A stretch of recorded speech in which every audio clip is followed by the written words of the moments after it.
All right.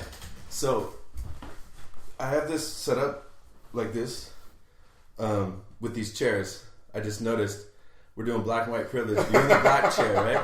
Yeah. I'm in the white chair. Uh-huh. Here's the best part. That chair, it might look better. It's not as comfortable as the white chair. It's not, Travis. It's not. Welcome to America and welcome to Black and White Privilege. My name's Matthew Balent. Oh, my name is Mavris Johnsent. Oh my goodness, that's a way to start. That's hilarious. I love it. I love it. So, how in the world? How have you been, man? Oh man, so much has gone on. Yeah, the stuff we talked about last time, it applies, and then there's so much other shit that happened since then. Right. Because we waited too long. Yeah. And we're probably gonna wait too long again until we get settled. So I think all we can do is just go through with a natural, just conversation or whatever comes up because there's so much. Like way much. I was watching Scaramucci. Who? I forgot about him already. Yeah, Is he like some kind of a moocher? We just ran through the White House. Yeah, there's someone in here. Ah, fuck him. Yeah, he's gone. I saw him on. Something about sucking dick, right? yeah. What in the world? What's his name? Steve Colbert. They were talking about that. It was. I just saw that little blurb last night, and that was. He's like my favorite because he's so RTO. He is rent to own. He's ruthless. Like that? He's the attitude. Even though he's venture capitalist, but it's the same kind of guy. You know what I mean? Yeah. The same. Yeah. I read somewhere that he paid some crazy amount of money to get like a 2-second cameo in that bullshit sequel to Wall Street. The Money Never Sleeps movie. He paid like $1 million to be in it. Money Never Sleeps. Yeah. I didn't see that. I didn't either, but it would. He was in there. I let the critics tell me it sucked, and I think it did suck. That's what my friends tell me if they did see it. But yeah, he was in it for a second. But maybe we should pay up and see. I'll pay $20 to see that. I want to just see. I got to see it now. Yeah. So he got no money for that. It was the other way around. He didn't realize how Hollywood worked. He just keeps getting screwed. Like that's like, but somehow he made it in the corporate world. He's a venture capitalist or a Wall Street? What does he do? Honestly, I don't know. Because I don't. All I know is that he made me think about Steve Bannon sucking his own dick. Yeah. Cock. I'm sorry. Cock. Yeah. I guess say cock. You know. But no, what do you know? I have no idea what he does. I just know his net worth was like $1 million on Google. 1 million? Yeah. What is that shit? No wonder he got kicked out of the White House. Fucking dirt poor. Well, yeah, seriously. and I think so that I don't know what they sold him, but if he's only worth 1 million, that's a lot of money. But in that circle, that's not, because I looked up Sally Yates, and between her and her husband, I can't remember the exact number, but I might be able to look it up. We'll see. Are we closer to like 9 digits, like 100 million? No, not. She's not quite there, but she's solid. Like, and I think she like. So her getting, if her getting fired, was not really a big deal. It's more of a pride thing and like long-term wealth. She didn't like, we're gonna have to sell something. No, she's fine. You know what I mean? Between her and her husband, it was just like, well, actually, they said everybody that gets fired, they become more valuable to the market when they go and get another. They like, because I've met person A and person B. Yeah, and they just, when they come out of that, they're like in better shape than when they got into it. Yeah. So I don't know if that'll be with Moochie. I don't know if 10 days is long enough. He gets to go to a job interview and he's like, you know what? I shook hands with this guy, and then I told people that he sucks his own cock. Right. And then I went back to my employment. Yeah. For a couple more days. Yeah. Like, really? You must be good at your job. Yeah. So to me, it reminds me a lot of the hip hop world. Everybody's talking shit about everybody. You know what I mean? And then I got the interviews are the diss tapes, right? They get online. They're like, previous is how we hit him up. Yeah. Steve Colbert. He wrote that he had to get that line you had to get. he had to get a spine from Amazon. He had to order it. And I was like, oh snap! Mm-hmm. But I have it right here. It is dish tapes. Yeah. That's exactly what that shit is. And they leak it. Right. Oh, the new one dropped. Yeah, it dropped. And it goes viral. Mm-hmm. And you know. Okay, so Sally Yates. Come on. Where's that here? While you're looking for that, I'm going to wonder out loud. Yeah. When is the 1995 Source Awards moment going to happen? When? Yeah, like West Coast, East Coast. Right. Mm-hmm. Right. In the same room. Somebody's, something's going to happen. Okay, so 2 billion. Mm-hmm. And then after she was fired, wondering what she'll do next. Anything she wants. Yeah, because it's open, you know. But she was clowning when she was in her hair, you know. And I feel sorry for Jeff Sessions. You do? You feel sorry for Klansman Sessions? Yes, I do. I do because he's like showing he's showing that he's expired. I did not. You know what I mean? This whole thing. What? The ears? But he has a fucking job still. Yeah. He had to recuse himself from the Russian Trump investigation. Doesn't like me. To me, he felt when he said that, it's not appropriate for me to be involved in this. It was like a kid saying, I'm not going to get in the cookie jar because I don't need sugar right now. I had that same feeling. You know what I mean? It just felt like that. Yeah. It felt childish. It felt like, no, duh, of course we know that. It felt like, I'm trustworthy. Look at me. Look at this face. It felt like that. His white face. I ain't put a hood on in 35 years. They let me call him every now and again, but they got a wider hood. I leave my friends behind. You know, white for the ears. He's like, did this come extra long, extra wide? I need to get it up. That's why when they started doing Obama, he's like, oh, thank God. Yes. Fuck with me no more. Yeah. So it reminds me of hip hop. The White House reminds me of like a Aaron Selzenly store. Like you have like just clowns running around. You know what I mean? Yeah. You got clowns running around. You never know what it's going to be. You never know who's going to get fired. And it's just it's a madhouse. It's a fucking it is that reality show. They've been writing that for a long ass time. Yeah. If he gets even during election season, if he gets elected, it's going to be his television show. Yeah. Here we are. Yeah, and it scares me. It scares me because there is like real serious stuff. Like with Korea, it's like okay, it's. You're worried about Korea? Not worried about Korea. I'm just I'm worried about his looseness with his time, just his foolishness, you know, and just how embarrassing that is. Yeah, definitely embarrassing. That bothers me. Like, if I go to like Germany or anywhere, any part of Scandinavia, I don't care how east I go into Asia, they're all gonna look at me like I'm a fucking crazy asshole. Right, I'm in the country. Yeah, because it's like how you like have a reputation, or maybe you're associated with somebody, right? Uh-huh. Like back in the day before the internet, my dad used to tell stories like this where he had these cousins that were like carried knives and they were like bad dudes. Uh-huh. And my aunt tried to date someone in the town that they lived in, and the dude stopped dating her because they knew who her cousins were. They're like, it's like that. Like if you go to another country as an American, they're like, oh, you're American? Yeah. You know what I mean? It's like it's no longer, oh great, did you bring something? Yeah, and their information they have isn't the giant game of telephone that we do. Right. They actually have legitimate culture of journalism over there. Yeah. Better at least. Yeah, so it's just it's crazy. Now here's what's crazy is since we did the podcast last. I'm sorry, I'm going to go back to the thing real quick. Talk about it. Get that off. The loose tongue shit with Trump.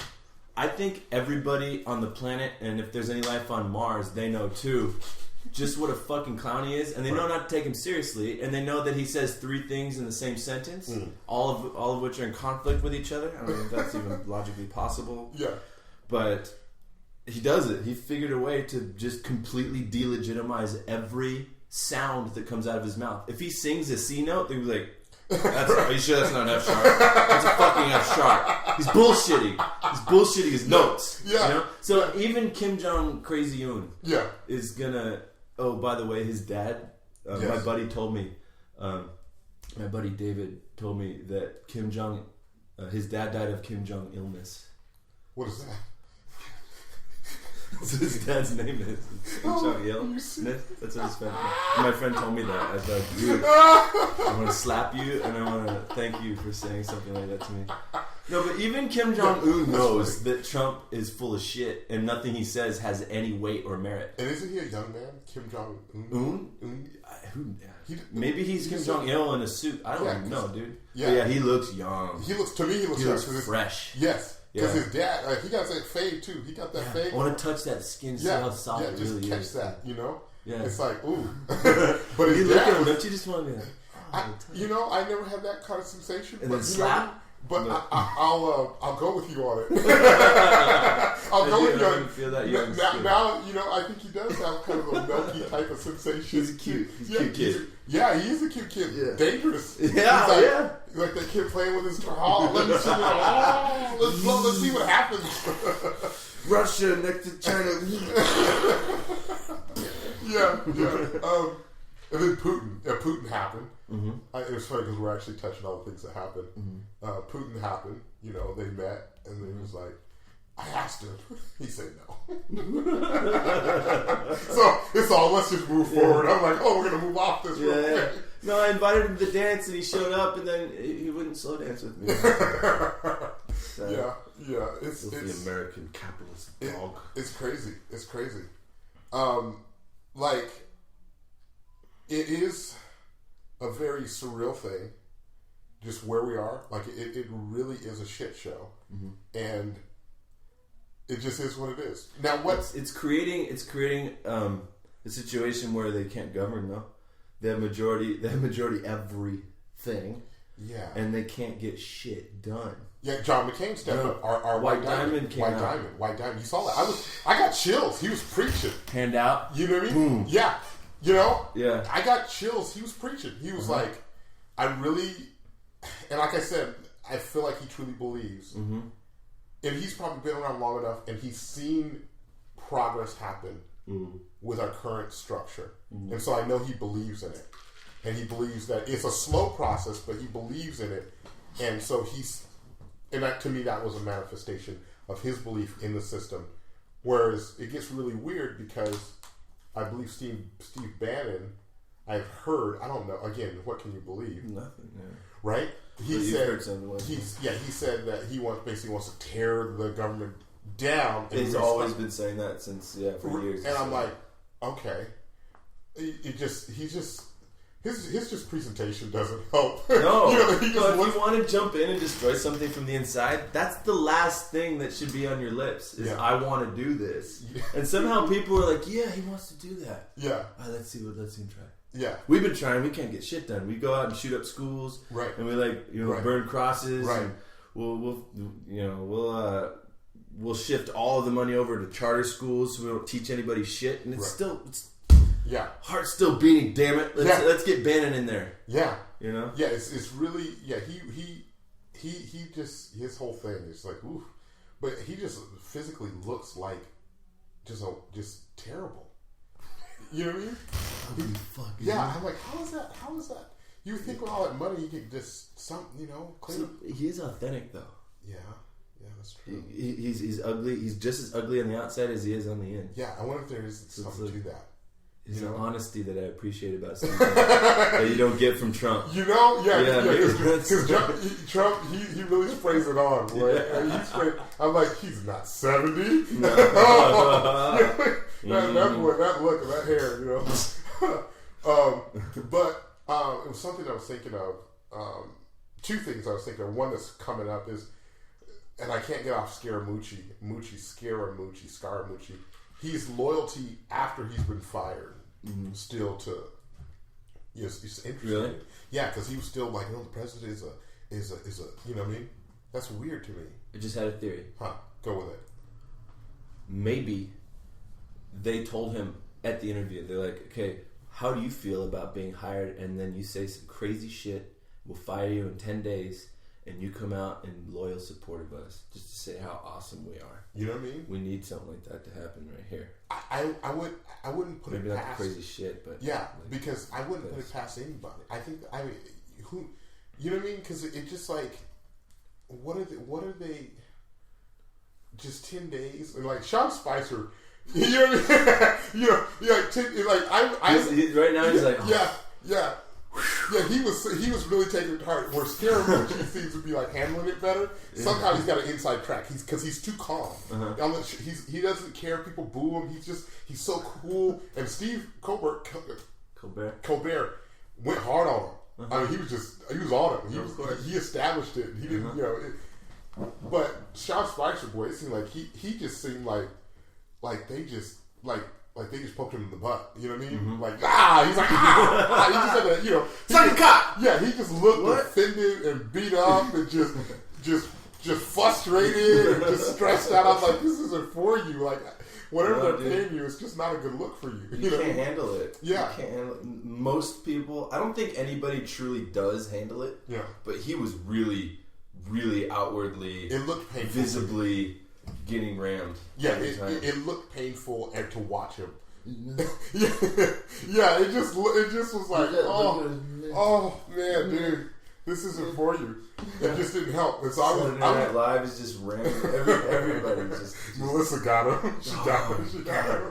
Just the forehead, the big. She should just keep building the character. Just now, it's just wild speculation. Yeah, she should do like, where is Spicer now? Yeah, you know, where's the spice? Let's jump in this time machine. Yeah, 10 years in the future. Yeah, just he did like a Marsha from the O.J. Simpson trial. Mm-hmm. Like you see her during the trial, her hair's all curly, and she's all uptight. She's wearing these Hillary Clinton suits. Yeah. She's just like, so just disgusted. Yeah. And then now you see her, she's just like, Friday night, 11 o'clock, LA Sunset Boulevard bar, black leather, hair's blonde, straightened, and she's got like bass in her voice, and she's like, well, you know, it just is what it is. You know, and it's a difference, you know? You could tell if you had like a tampon and she's like, oh, I gotta change this thing. She'd just go, right there in the bar, and she's straight. She's hard. Fucking It changed her life. Yeah. So I see Spicer doing that. I can see that happening. But yeah, no, it's just crazy. So, the other thing. Wait. Go ahead. No, I'm sorry. What the Charlotte. I didn't hear anything about it. I didn't because since we did the last podcast, I'm not on any of this. You know, I told you I'm not on any of the social media stuff. Yeah, and so I didn't have know news in other places. I don't go. They have like the Guardian. I don't go on any of that. I don't know what nothing. That is. Yeah. Okay. But you do know it happened. People told you. My brother told you. me. Yeah, my brother told me. So I'll stick to that. Okay. I'm sure he's got a decent way to tell you, like just what is happening. But I didn't sleep a lot last night, and I was reading a lot of stuff last night. Mm-hmm. That's not why I didn't sleep. Mm-hmm. I was reading stuff because I wasn't sleeping. Sure, got it. Anyway, that's so beyond the point. Trump came out and said there was a whole bunch of blame to go around. Right? Right, I heard. Yeah. And then like they're at the White House like, fuck! And they were in the speech. And like, okay, here, put this right here, and then write this one, and you say unification. Yes, I put it. Okay, come together. Racism has no place in this country. And then I hear this sound clip. What was it, Monday? Mm-hmm. Sunday? Doesn't matter. And I hear this, and there will be racism has no place in this country. And you can see him reading this shit, and he thinks it's just complete bullshit. Right? It is bullshit in the sense that it's artificially pieced together, but it's a way better message, even if it is the bullshit. It's kind of like, but he's like, he thinks it's bullshit because it's just incorrect. It's just lies, and it's just not appropriate. He thinks it's inappropriate to say stuff like that. Right. We should all come together. Nazis are evil. White supremacists need to stay home, go back home, and just talk amongst yourselves again. Wow. Back to that. Like I think that's what he thinks is inappropriate to say stuff like that in public. Yeah, you gotta embrace everybody. Yeah, because he's never those concepts are foreign to how he's lived his life. Yeah. You know what I mean? Yeah. Like, and I'll even go on the limb. Well, I don't know if I can go that far. Yeah, but I don't know if it's correct. But I feel like the ideals of presidents in the past, some of our ones that were like, are more inclusive than him. Yeah. You know what I mean? Everyone. You know, yeah. And so...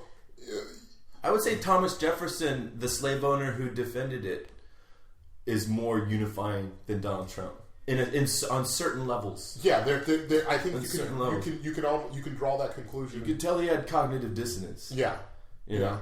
Yeah, and there's it's just like, you know what I mean. I think it's funny now, and that's a way I cope with the current climate. Yeah, does that make any sense? Yeah. It's like I can't get emotional with Donald Trump. You can't afford to. Yeah. It's that we don't have the... I know I don't have the fucking emotional stamina to follow it and to just explore and let my emotions go. Yeah. Go. If I just apply all of my ethics all the time into what I'm reading, I will die. I will commit suicide in 4 months, I think. If I read that stuff every single day and I only did it through my normal, straight lens, I would kill myself, I think. Yeah, there would be... I'm bipolar. There would be unhealthy. There would be a you would definitely, for me, I would go into a real dark place. And I feel like I right on the edge of that many times. You know, where I'm like, ooh, I can't... You know, I can't consume too much of the... That's why I had to stop. Well, let me finish one phrase. I can't consume too much of the narratives. Well, white people feel this way, and black people, you know what I mean? And the oversimplifying of these problems. You know what I mean? I just can't. I can't hear too much of that. Because it's all, and Aaron said it like this. Well, there's individuals and then there's communities. Right. And then there's communities within communities, right? Yes, absolutely. I call them subcultures, you know, where you have within a black culture. You don't call them that, that's what they're called. Right. Don't try yeah. Co-op. Yeah. Well, I've said it for so long, I feel like I got ownership, you know? I own that shit. Your brother was telling you? Aaron? Yes. Okay. Yeah, Aaron. We were talking about last night.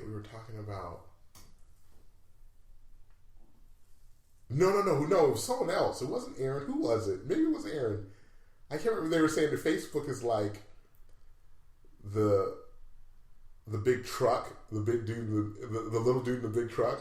People are real big on Facebook, but in real life they hop out like, you know what I mean?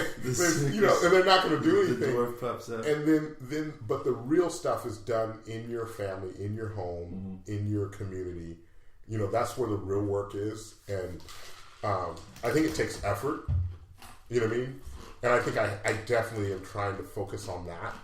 Because it's just like getting sucked into a lot of this stuff, and it's real becomes stuff. A spiral of just only talking about stuff, right? Instead of going out and like digging a hole and planting something. And we're rehashing tragedy now, but it's hilarious. What's hilarious is the tiki torches. Tell me that's not funny. Didn't even mention that part, and I didn't get to the third day of Trump either. I only did the first two. So he did the back and forth, and then he went back on his own and said his own shit when he went to Trump Tower, right? Oh, I didn't know that. What did he say? He went back to the original statement. So he had three. He did his own shit in D.C. Right. Then, oh shit! They write him this speech, and it's like, Robo Trump, you know? Yeah. Unification, and we should all come together, and there's no place for racism in this blah. Right? And then Tuesday he goes to Trump Tower and he starts, and then Trump comes back out. I'm back, bitch. Yeah. Blame to go around. The alt left. He said alt left. Did you know there's a huge violence problem among the left? We're violent, crazy motherfuckers. You better watch the fuck out. Yeah. All right. I'm crazy. Wow. We're violent, apparently. Left. Yeah. Did he make that up by himself? Or where did he get that? I don't think he's ever made up a single thing by himself. I've never heard of that. Sponges up all the garbage. Okay. And he's all kinds of shit. So there's blame to go around all sides. All the same shit. But the tiki torches, though, that's way better. Trump's nothing compared to those. He wishes he was a tiki torch. Yeah, I don't even know what to do. What is that? Who thought of that? Like, is that real? Is that that's pretty comical. Yeah. Like, we're going to Home Depot. Yeah, making it awkward for all the other white dudes that just want a tiki torch. Yeah. Right? he's like, his wife's like, we're having this party this weekend. It would be really cool if you could just go get some tiki torches. And he's like, don't put me in that position.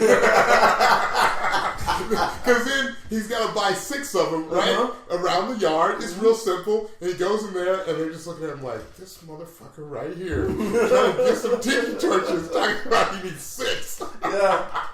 I know, it's like the awkward, 17-year-old's girlfriend sends him to go buy tampons. Yeah, He's like, no, I can't.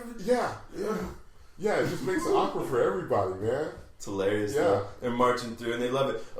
Here's the best part, though. And Washington Post is really good at pointing these things out. This is not opinion, either. They're saying, okay, these alt-right people, Trump was defending them and saying, oh, well, they have something to say, too. Not all of them are white supremacists, and not all of them this, that, and the other thing.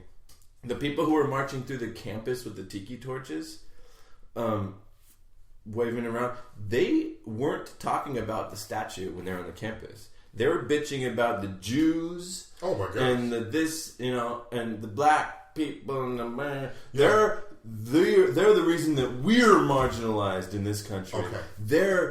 Their coming up is our being pushed down.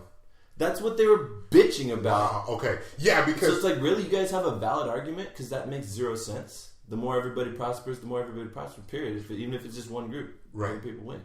So what the fuck? Yeah.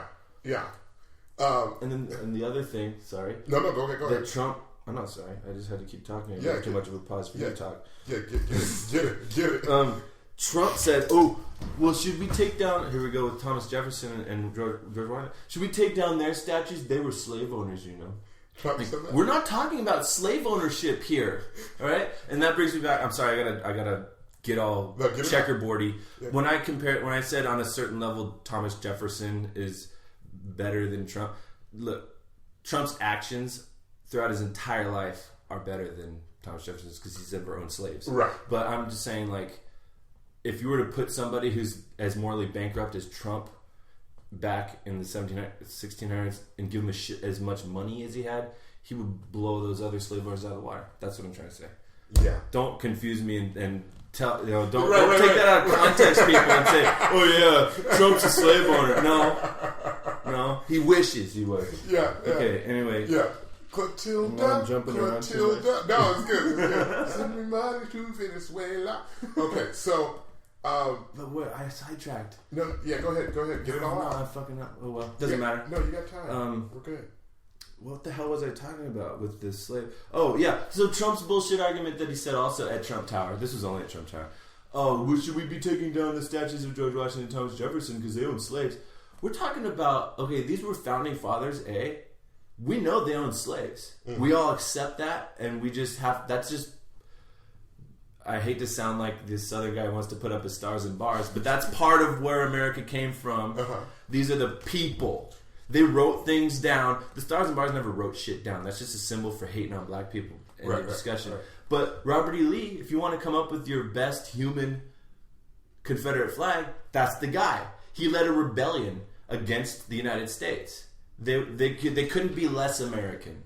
Right. The leader, the lead killer. Yeah. The guy who knows killing so well that he teaches all the rest of that army, all the rebellion, how to kill Americans. Right. So that's what we're taking down. That statue. We're not talking about slave owners. I don't even know. Did he own slaves? I don't know. No, I think he didn't. I heard. But I have way. Help me out. His name? Who was it that the statue? Statue of Robert E. Lee. He was Robert the E. general. Yes, I'm very familiar with him. Okay. So were they taken down because someone felt it was not American? There was enough of a push to take it down. Yeah, it didn't have a place in that. And Virginia doesn't want. Virginia's doing really well. They went Clinton last election, and they're really trying to get rid of that. They don't want giant symbols of where they came from standing that high They want that to be taught in the books and everything, but they don't want it to be like, hey, there's the guy again. He is. There's the guy who fucked you up. Yeah, I think that's very tedious. Remember when I don't think we talked about this the last time on the podcast, but we talked about it off. Was the guy Phelan that the town was named after? James Phelan. I think it's James Duval Phelan, the town that I came from. Yeah. And the reason I caught the whole article was a friend of mine posted it that in San Francisco he was the mayor of San Francisco, and he had a campaign that was, I believe, Make America White Again or Make San Francisco White Again. That was that was his verbiage. This is I'm not sure on the. Actually, I can look it up. I can nail the day, but we're talking like 1899. I'm thinking and that's why I don't know. I can't remember which part was it towards it, closer toward the 1900s or. But he was the mayor, and he was very successful, and he was extremely racist and just overtly racist. And playbook. Yeah, you know, I mean, because this is what it was, and they're changing the name to the hall that was named after him, right? And I'm like, and then the town I grew up in, or spent a lot of time, it was named after him. Like it's documented, right? And so I'm like, for you, it was just a word. It was so ingrained. There was just another word. Yeah, it's his last name, right? Yeah. Now, it was funny because I talked to a lady in Washington, and her mom's last name was Phelan, and she gave me the origin of it and said it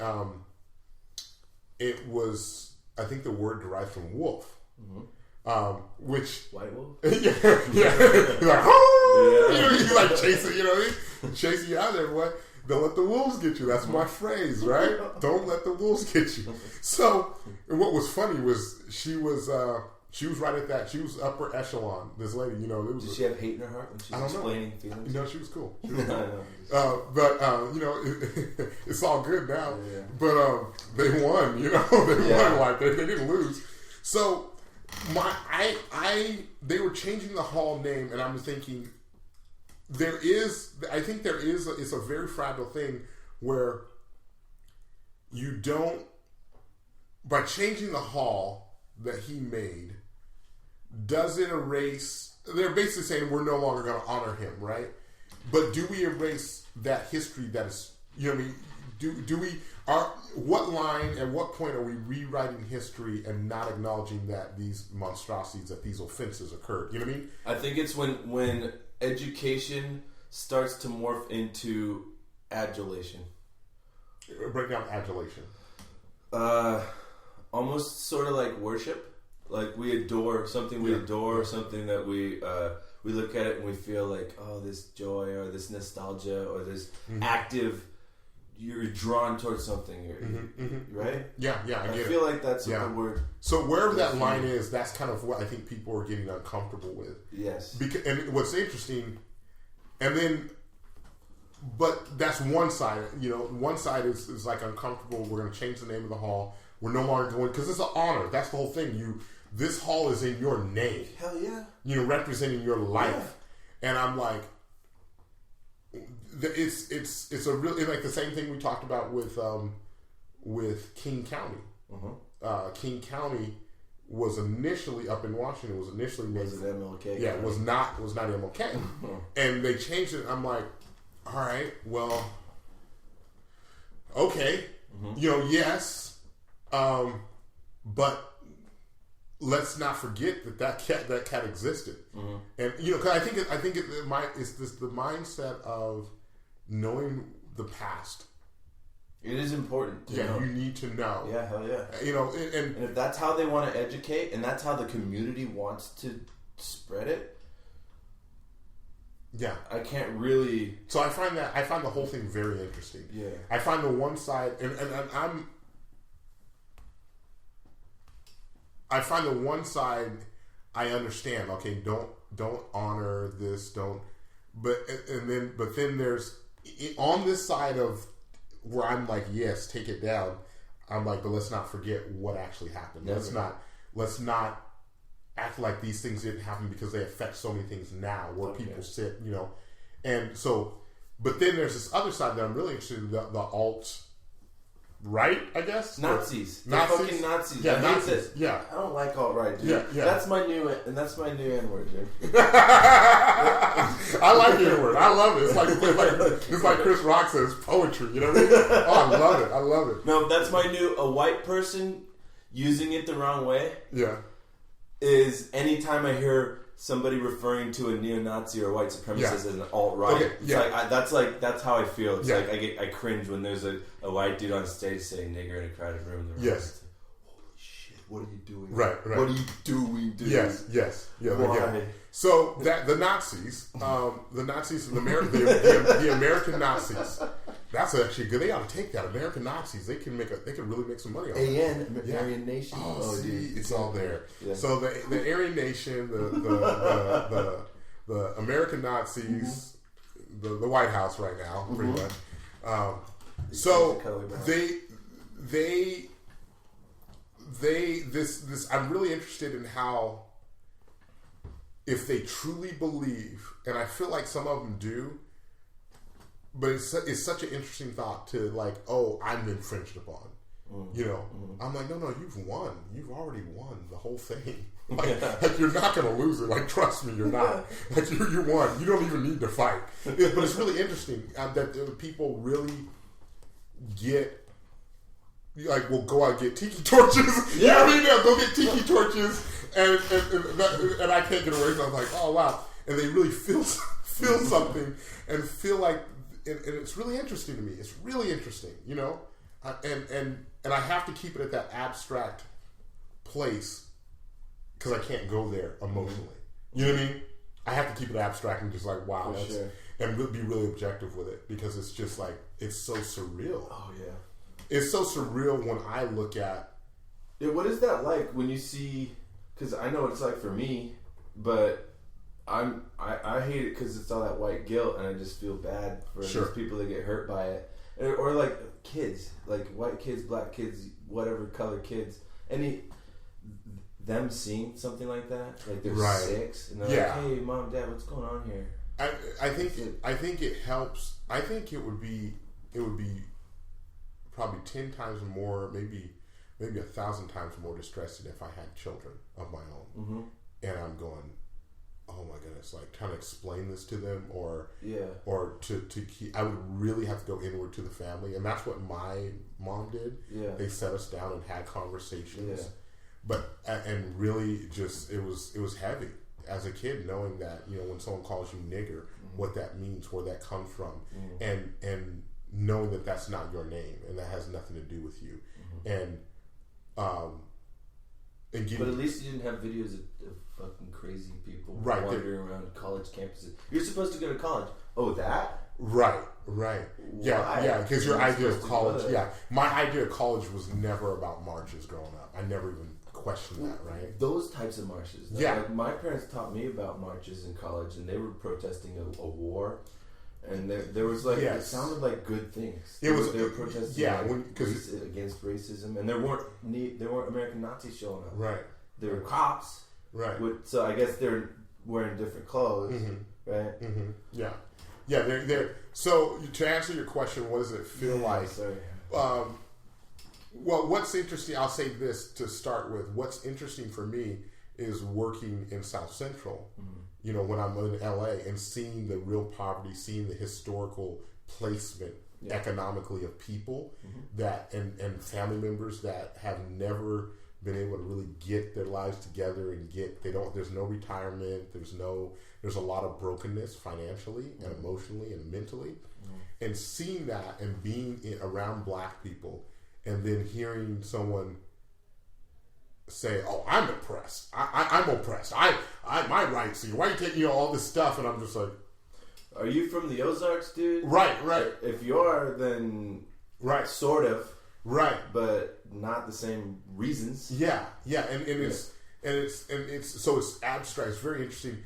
The people that I get, I think where it really hurts is when I listen to certain podcasts and there's people that are it's weird. I'm less offended by overt racism because they're honest with this is where they are, and I think I already put them in a mental place. I'm like, you're kind of off. That's who you are.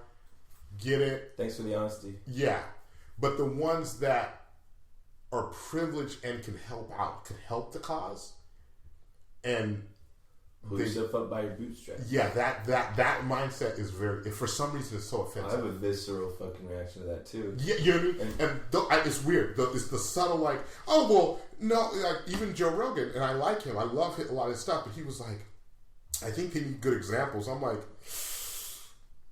That sounds a little Cosby-esque. Yeah, Cosby said some shit. You pull your pants up. Yeah, and I'm like, good examples. I'm like, you need to have role models. Yeah. Gonna go rape this woman. Yeah. It gets rough. It gets rough real quick. But the problem I have with that is someone so confident about telling what another group needs.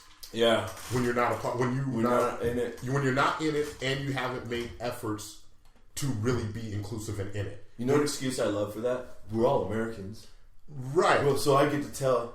Right. Yeah. Really? Yeah. And it's like, but it's like if you've never been in South Central or Inglewood and really lived there and saw just the structure and how people get up, eat breakfast, what they eat for breakfast, how much money they have in their savings. Yeah. Some people don't even know what a savings is. Mm-hmm. You know what I mean? When you really look at that and you start looking at their streets and how it's so dirty, and then you just go across the railroad tracks and it's all of a sudden clean. It's like, wow. Yeah, these people haven't seen a vegetable in months. Right. And when you start looking at how hard it is to get vegetables and produce and the cost and where storage are placed, and you look at that whole structure, and it's like, unless you've really done work and sat with people outside in whatever community you're critiquing, it's hard for me to hear that. Mm-hmm. You know what I mean? So the way it makes me feel it's really, I don't know why, it's the subtle, it's kind of like the good people that consider themselves really good Christian, typically Republicans are the worst to be around for me. Yeah. I just can't stand them. Yeah. You know. They hide behind a whole lot of fucking... Yeah. And they just live in this fuzzy, weird... And what's really hardcore is that I grew up around all of that. Mm-hmm. And I felt very relieved getting off of Facebook because those were 90% of my friends.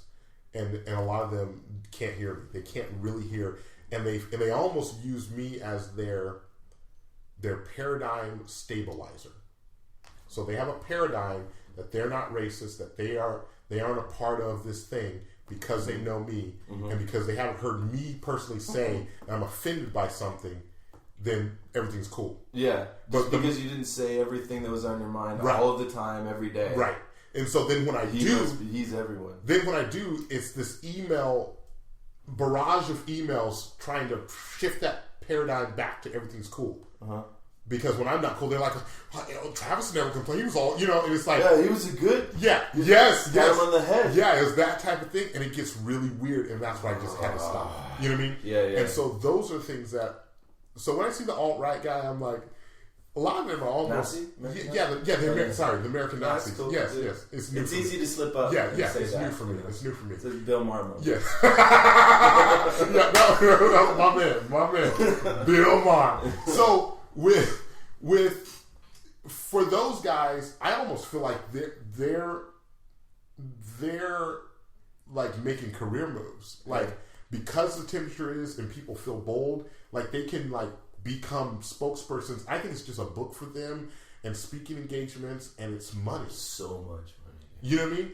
I think it's just organizing your tribe, right? Uh-huh. That's what I feel. I don't feel, and it's more just kind of being a part of this thing and saying who you are and making some money off of it, then because they're not marginalized, they're fine, they're going to be perfect. That's what I kind of sense. And those books that they write, that's their tiki torch. Yeah, they're kind of characters and they're like neo-Nazi and American Nazi like personalities, like TV personalities. They're like American Nazi personalities, like a lot of these guys that are starting to really. And they'll sit down with like Charles Barkley, and there was one interview. This guy sat down with Charles Barkley, and he sat down with it was another basketball player, and he was a neo-Nazi, whatever, and he goes around speaking.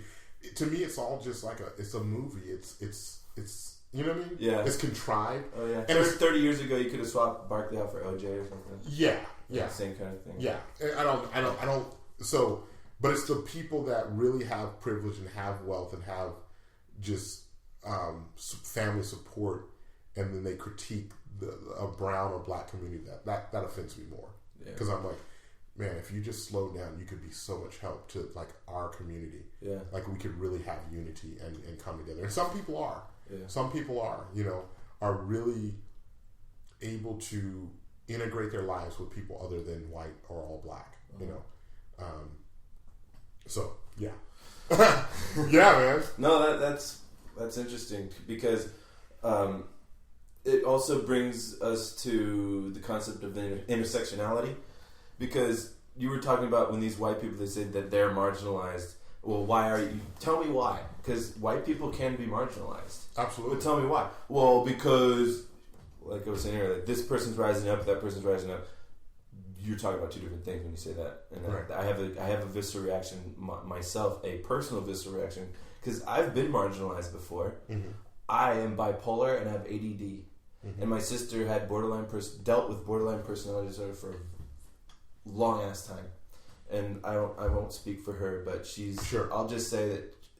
Holy shit! I'm impressed with how. Sure. What she's doing with her life. Sure. And stuff. So, but how comfortable are you talking about that? Like, I'd rather talk about I don't want to talk about her. Unless no, not her first. But yeah. I'm talking about I'm your thing. Anything. Your thing. Yeah, because she's not here, and I wouldn't.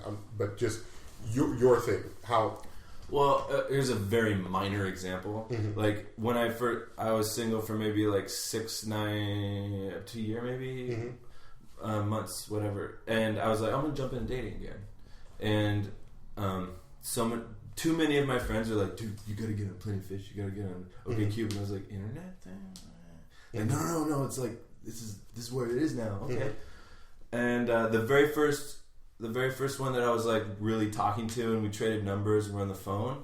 The first conversation I had with her, that we started getting kind of more comfortable. I was like, hey, so I am like properly medicated and recovered bipolar disorder, type 2, mm-hmm. which is, there's type 1, which are the ones who, when they get manic, they think they can like run as fast as a NASCAR, mm-hmm.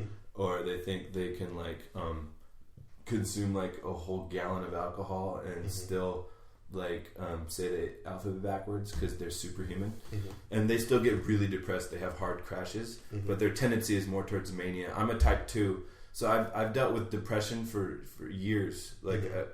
Up until I haven't had a major depressive episode since about 2008. Okay. But I always thought I was depressed. And so when I was feeling good, I was misdiagnosed as depressed because a type 2 bipolar person's only going to go in when they feel like shit.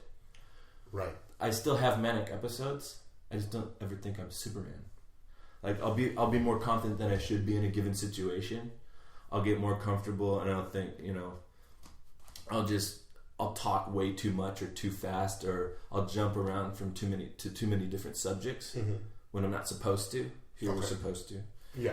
Yeah. But like, so when I tell somebody I'm depressed, they'll be like, "Oh, well, why don't you just like go ride your bike? I know you love riding bikes. why don't you, that's rough. Or you haven't read a book in about a month. Why don't you pick up a new book? Or the beach sunlight's really good." I'm like, you think I don't know that I like riding bike? You don't think I know that sunlight is the best medicine, like as far as physically altering your perception of something? Yeah, I know that activates your vitamin D. You can't just sit at home in the dark and take vitamin D. It'll do nothing without activating through sunlight. Like, I know you're gonna tell me, like, what do you think is getting me down? I do these things, I'm not enjoying them. Right. Go fuck yourself. Yeah. I want to say that, sure. But I'm depressed, so I feel guilty about everything. I go, okay. Right. Yeah. Yes. It's like, what? So how do you work your way out of that? Well, it's very clear to me because they don't mean any harm by it. Mm-hmm. Some might. You can kind of tell by tone, though. Even though it's still offensive, their intentions aren't that, but it still is hurtful. Yeah, it's just like a white dude telling a black, "Oh, you need a role model. Wouldn't it be nice if you had a role model?" Right. Yeah. You telling me? Yeah.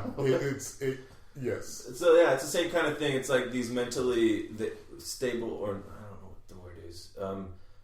Whatever people think of as normative behavior, and just a normal, whatever the hell that is, person. Or maybe they're just not struggling with that. They never have. Yeah. So then when they kind of speak on it, they're coming from a place of abstract and disconnected and uninformed. Yeah, well, and and it's really weird because somebody like that, they felt really depressed before. They've felt like super sadness. Like, then I'm thinking some of them probably thought back to like, when my dad died, I was horrible for like weeks, and then I got on my bike, and that was the first day that I felt like it was going to be okay.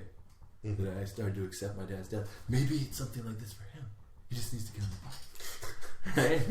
I can get on a bike for 3 months and stay depressed for 3 months. I've done it before. Yes. I did it. I tried. Like, I've tried a lot of different things to run away from medication, to avoid meds. So it's like, you're really trying to relate. I'll give you a pass. They all get passes now because they don't know. I'll tell them if I feel like they can handle it. And most people, if they're trying to give advice, can handle some.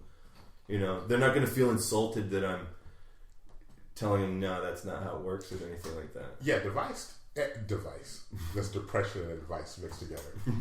Advice. Yeah. Advice around depression, to me, is a little bit tricky. Mm-hmm. Because it's such a personal thing, and how do we know that the measure of your pain of depression or what it feels like? You can't.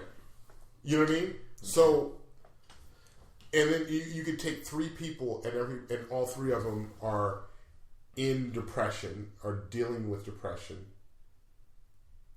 There's no way that you can really measure what the effects it'll have on that person. Like, it's got to be, to me, it's different for each person. Yeah, because you're bringing in like their personal story, their childhood, the tender years, what happened, and then say you have people, me and you, we're all in our 30s. So what? And then my story. So my story, whatever my story is, and then whatever your story is, and it's like if we swapped depressions, your depression may crush me, and I end it all. Mm-hmm. My depression, you're like, oh, this is all right, I'm good. This is great. You know what I mean? That could be. Yeah. Does that make any sense? Yeah. And I feel like that's where it gets with depression. It's so subjective and personal, completely, to that person. You know what I mean? Yeah. The line though between depression and a difficult spell is, for me, pretty clear because I've experienced both, and that'd be cool if you could speak on that, because that's what certain people, I'm depressed, and like, you may just need to take a nap. No, exactly. But then other people's like, no, this is real. This is actual clinical depression. There's enough of a difference that it's clear as day to me, but it's hard to put it into exact words. But the best I could do would be to tell you, like, okay, if my dog dies, I'm going to be really upset for a long time. But even at my worst, I'm never, ever, ever, unless I'm susceptible and I'm not managing properly, I'm very confident that I'm never going to have a thought that's like, shit, I don't know, there's nothing I can do about this. I can't. I'm stuck. My dog's dead and she's never coming back, and I'm never going to see her again, and that's hopeless. And because of that, now I can't talk to this person, that person. And it's like this cascade. So if you're trying to imagine somebody who's at the lowest in a depressive episode, imagine that all of their friends and family have died. They have no... They all of their time is spent alone.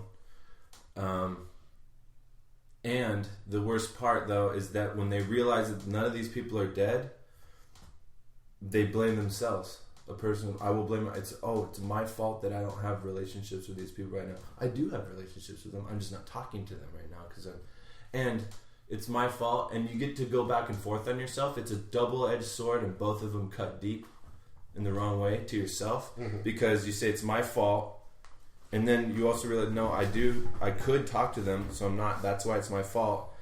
But I need to continue not talking to them. Because my depression is going to spill over onto them, and they don't deserve that. Right? Yeah. So you use these double excuses, like I can't handle it, and then neither could they. So this is proper. And so then I could see why people take it another step and think, because I get suicidal when I feel like that, right? But the guilt is what keeps me from killing myself. Not the guilt. I don't think suicide is a sin or any of that garbage. It's your life. You do what you want with it. If you feel like you have a disease or you just don't like it anymore, go for it. That's what I say. But if you really are suicidal, don't. You can get help. For anybody who feels like that. Right. Just generally speaking, you get to control your own life. The guilt was there's going to be a mess for somebody to clean up, a physical mess. Like they're going to have to, it would either be like an overdose or a crash into like a bike off of a cliff or something, or like ride a wave into the jetty at the beach or something. Like people are going to have to do work that they wouldn't have had to do if I hadn't done it. Nobody's going to be happy to be doing it. There's going to be people who are super upset that they have to clean it up. But the weird thing is when you're depressed, you think that, initially they're going to have to do that, but then it's better. Because then they don't have to deal with me not talking to them or any of that. Like, so once you push through the inconvenience that you would cause to other people by committing suicide, then you push through, it's better that I'm not around. Yeah. So if you can get, if I had fully gotten to the point where I was like, okay, but then they would eventually get over it because they're better than me and they know how to manage their emotions. If I had fully accepted that, I would be dead. I'd be dead. Because like overdose, it looks ugly on when you see it in a movie or something, but if you think about it, it's probably not that bad. Like, sure, if you get super high, right, and then like you just fade out, just fade to black. It'd feel fantastic. I used to like try to think it would feel good. Yeah, try to get myself where I could be comfortable enough. But, sure. Yeah. I personally have shifted. You know, as a kid, you're given a narrative about suicide, and now I feel like it takes a lot of strength. Mm-hmm. I personally feel like it takes a lot of strength to follow through with that, and I there's just this level of like people that I've been around that have passed away that way. I just go, there's a part of me that gets it. And I think as you live longer and realize how painful life can be and how the dark places, the dark valleys, and when you get there, I think when you understand those dark valleys and how hard life could be and just coping, I just have a level of understanding. I had a cousin that jumped off a bridge back in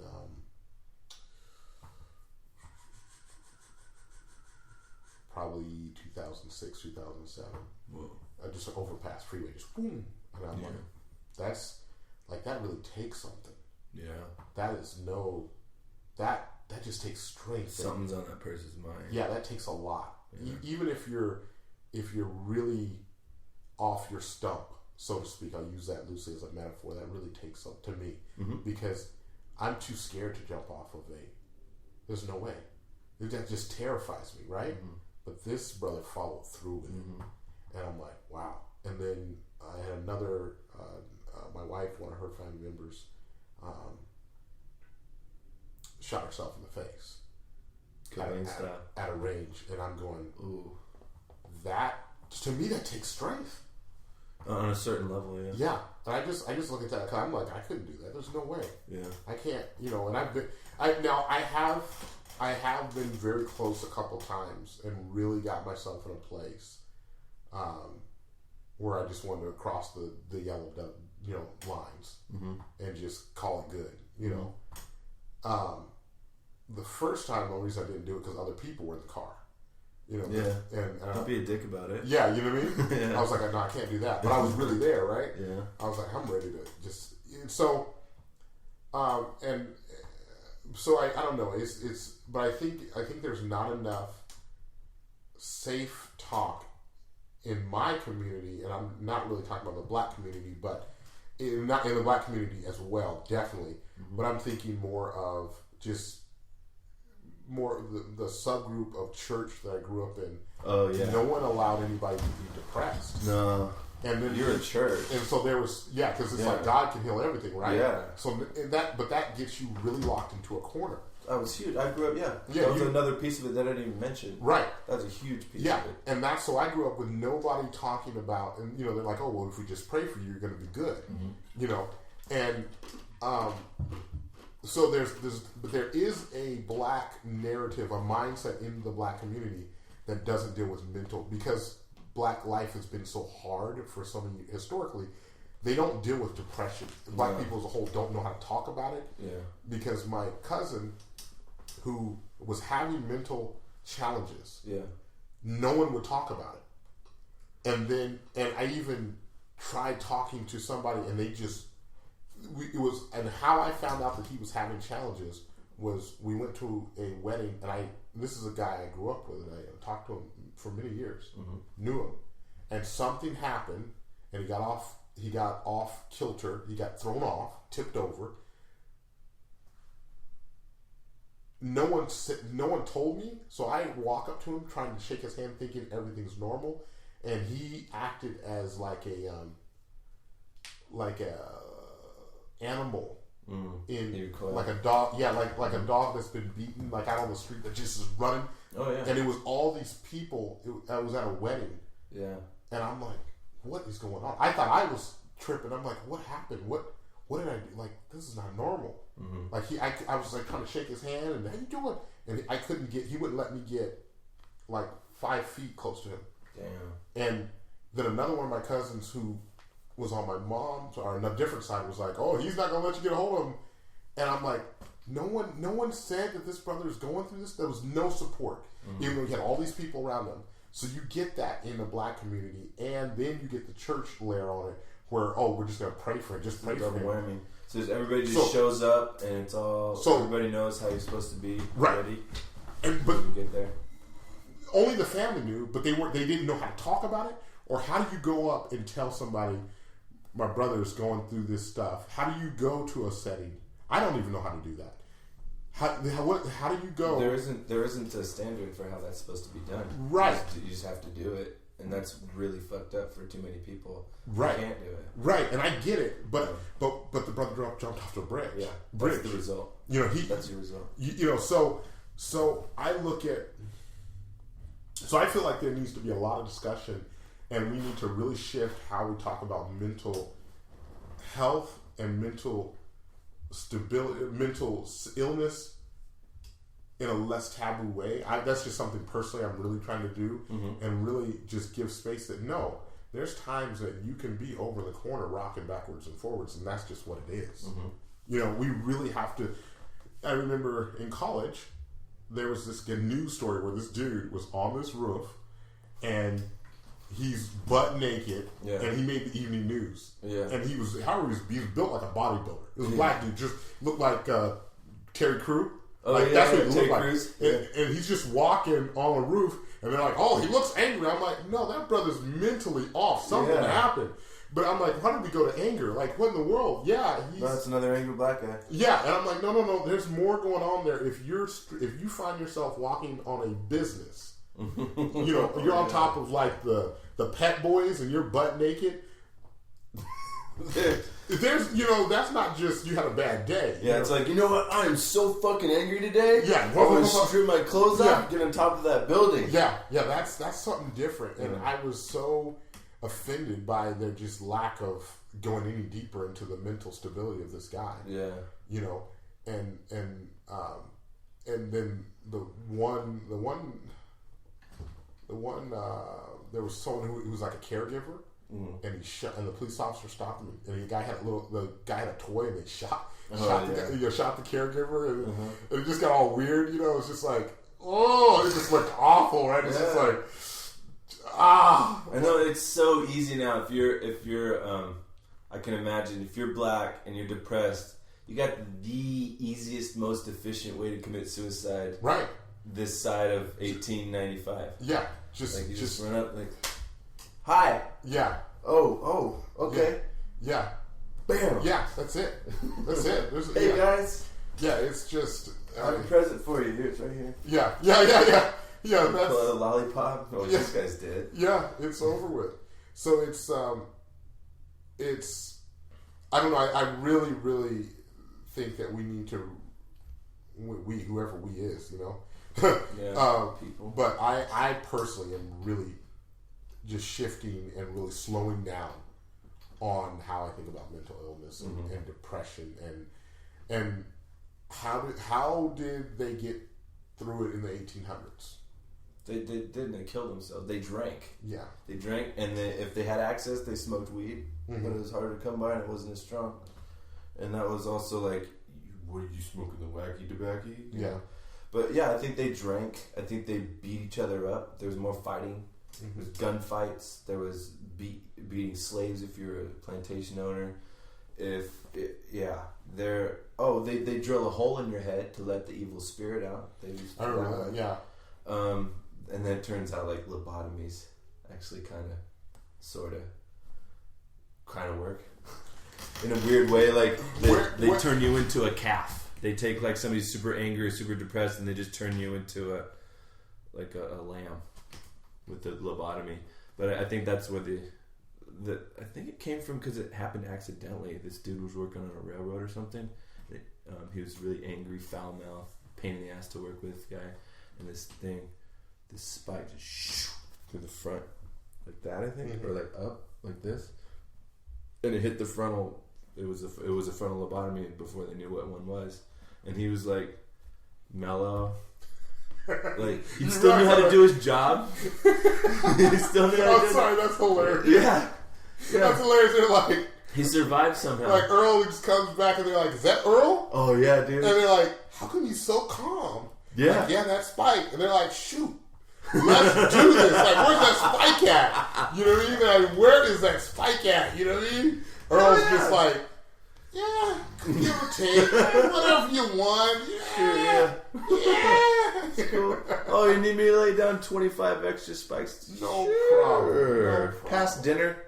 I'm not that hungry. Yeah, no problem. Yeah. God damn it, dude. No, but that's a case. I wish I knew the first name and last initial, but it's an intro to psychology. Like that's wild. Maybe biology and behavior, something like that. But yeah, it's there. That's the first known one. But yeah, even before that, they were good to go. Yeah, it was good to go after that. Set, all right, dude. I like it. But some of those lobotomies, they go too far, and it's just like. Right, that's what you always see in the horror movies, Yeah. where and it's we're kind of obsessed with that story because you see it a lot in movies where you get something drilled in your head and you're just like, Yeah, well, like people like romanticize that. I think who have too extreme on either end. They're like, because some people that get manic and think they're Superman, that scares the shit out of them. It's like, oh man, I would love to have like a mind eraser like that. You know, it would be terrible, scary, but hey. Maybe it's not as bad as what I got going on. Yeah. Or the other way around. It's like I'm so sad. I'm so so I did this. Yeah. Wow. That's some really rough stuff. But yeah, that's what they used to do. They used to drown people. They used to they hang them. Was there ever a place historically that there was a holistic approach to mental well-being? I would imagine any tribal community that got wiped out by civilization had a system in place. Must have had a system in place, because if you look at all of the different herbs in different areas, America, China, Europe, Africa, it doesn't matter. Even if you could have possibly lived in Antarctica, they would have found some shit too. These things are natural calming things, or memory enhancing, like ginkgo biloba, or they have all of these what's that bark, the ayahuasca bark that they have in South America? Yeah, sure. It's like their acid. They cut this bark and then they get the inside of the tree and make this tea out of it, and that puts them on this crazy journey where you go inward and you get nauseous, you throw up, and then you walk through these sometimes terrible visions, sometimes fantastic, but either way, when you come out on the other end, you have this new perspective on who you are and what your relationships mean, and it's actually really healthy to do these ayahuasca trips. I don't know if I want to do that because I did my own personal ayahuasca trip with my own drug use and stuff. It wasn't all bad. But I think these natural things that these communities had before civilization moved in on them were those were the meds, but they always had like a shaman, however the hell you say it. Shaman, yeah. Their guide. They had people. That was the psychologist. That was the community psychologist, and he was also your teacher, survivalist, all of that stuff. But that was your elder, and yeah, I totally think that these things were in place. And I think when civilization came through, they're like, shaman. How much money does one of these make? Right. No. Boing! Yeah. Kick that motherfucker out of here. We don't need shamans. Right. Or you're mentally ill. Fuck you. Go to work. Right. We got a job for you. Right. Right. Ignore it. Yeah. Work. Yeah. Work. That's that Puritan work ethic that I always complain about. It's toil. That's the concept of toil. Toil. That really sounds. Yeah. Toil. Like work for the sake of work that does nothing for you. Dig a hole, fill it back up. Fill a hole, dig a hole. Like just make a shape, make an S shape with the holes, but don't do it for art. Fill it all back in. That has been highly lauded and been. You dig holes all day and then fill them back in. You are a true Puritan. You have learned the value of hard work. And there is no value in that work unless you're purposely trying to build your muscles. That's value, but they don't even talk about that. The work itself is worth it because it's work. To me, that is completely. And you're not allowed to use this word, but that's retarded. Right. It's just that's a brain dead. It's just a ridiculous way to approach it. That's a solution to a lot of people. People who are workaholics.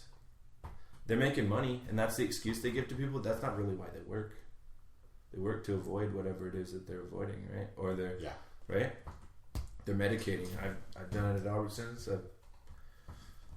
It's there. I've not truly been a true workaholic before, but I've felt it. It's like, oh yeah, go to work right now. Go to work for this next 3 weeks, and the schedule's all packed full. Perfect. I don't have to think about. Yeah, because you can get in this autopilot. Yeah. You're just going through the motions. Yeah. So I think as we progress as a society, and as we get to know, everybody gets to know each other better, just through however friendship or clubs or however you do it, and learn and educate. I think might not look like it, but I think we are kind of marrying and merging. Like we have a pretty strong, robust psychological system in place that's not nearly where it needs to be, but it is so much better than what it used to be. I agree. There are resources, they're just not the price. They're not the right price yet. It's supposed to be free. That's the way it used to be. Yeah. The shaman was there for you. Yes. I think there definitely is a global village and a collective intelligence and a collective psychology that is happening. And we're probably, with all the people getting on whatever side, knowing what team they're on, and really being attached to the jersey, I think that's like a birthing process of whatever's coming after this. But you think that some of them will wake up and realize that it's more than just the number and the because time does things. Because you look at someone who is very in their 30s when they had energy, but somewhere along the line, you realize what is really important, and you're like, I've been carrying this flag, and waving this thing for 30 years, and what do I have from it? And it's like, how about my grandkids? They're awesome, and somewhere along the line, I think that sets in.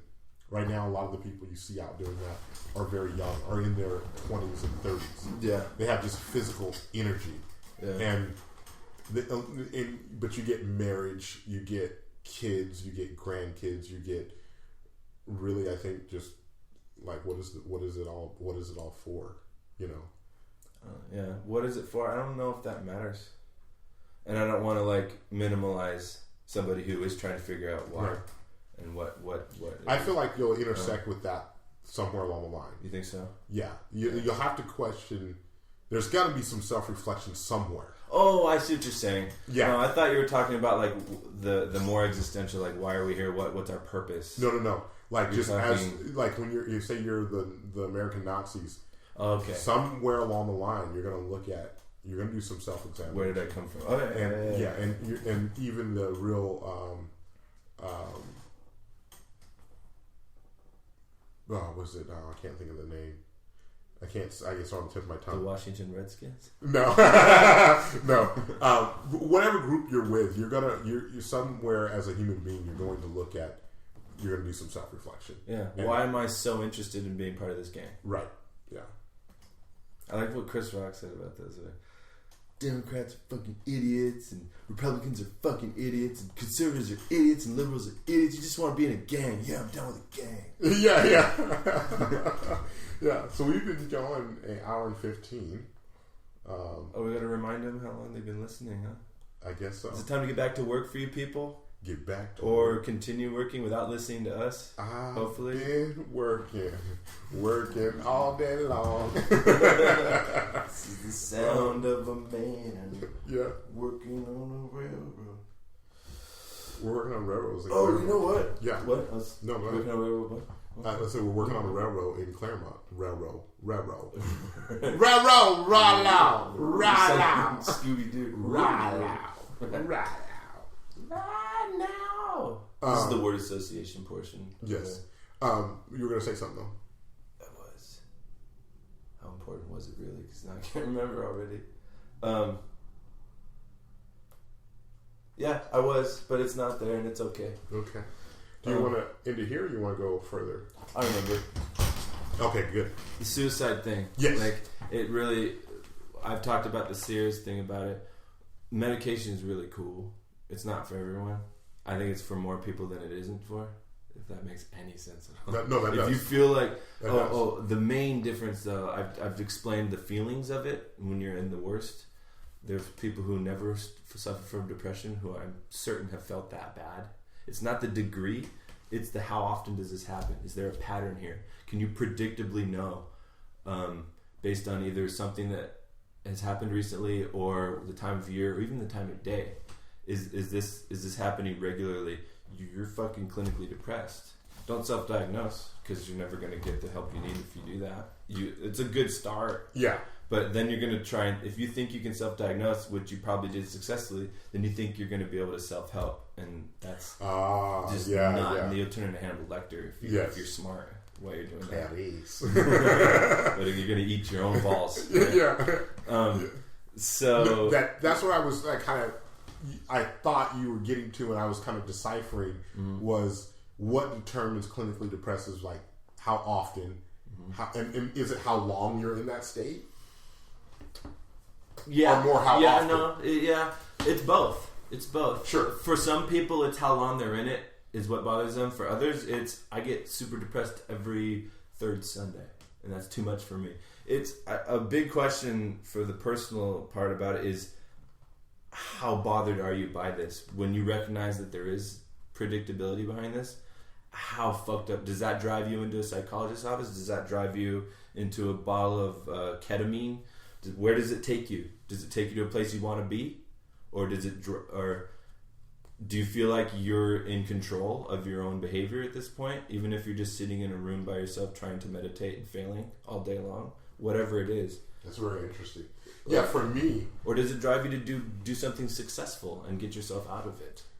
What I find for me, like I get into these places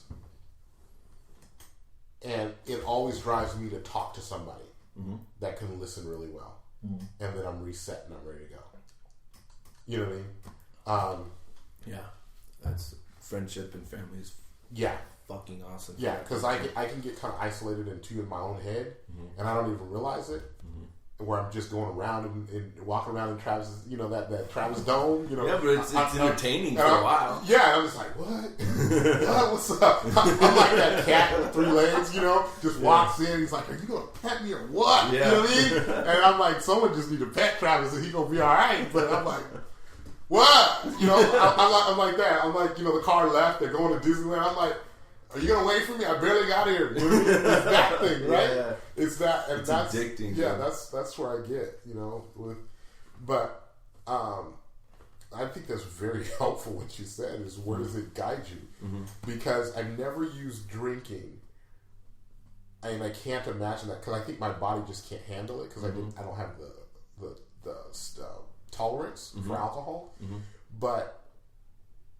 I like if that's a really where does it take you? Yeah, that's good. That's really good. Yeah, I've drank well, depends on who you're talking to. I would call it drinking alcoholically, but an alcoholic would say it wasn't. Why? Because I found a way to drink like a normal person. So they would say you were never alcoholic. They have a different definition for that. They say you were a heavy drinker. Okay. I said really? Because when I was doing it, I felt like a fucking screw up. Right. So, okay, fine. You call it heavy drinking, I'll call it alcoholism, and if you want to disagree with me, fine. Whatever works for you. If you can't handle drink, don't drink. Please, don't drink. Yeah. And I've done cocaine. I've never been able to figure out how to do cocaine like a normal person, so I don't do it.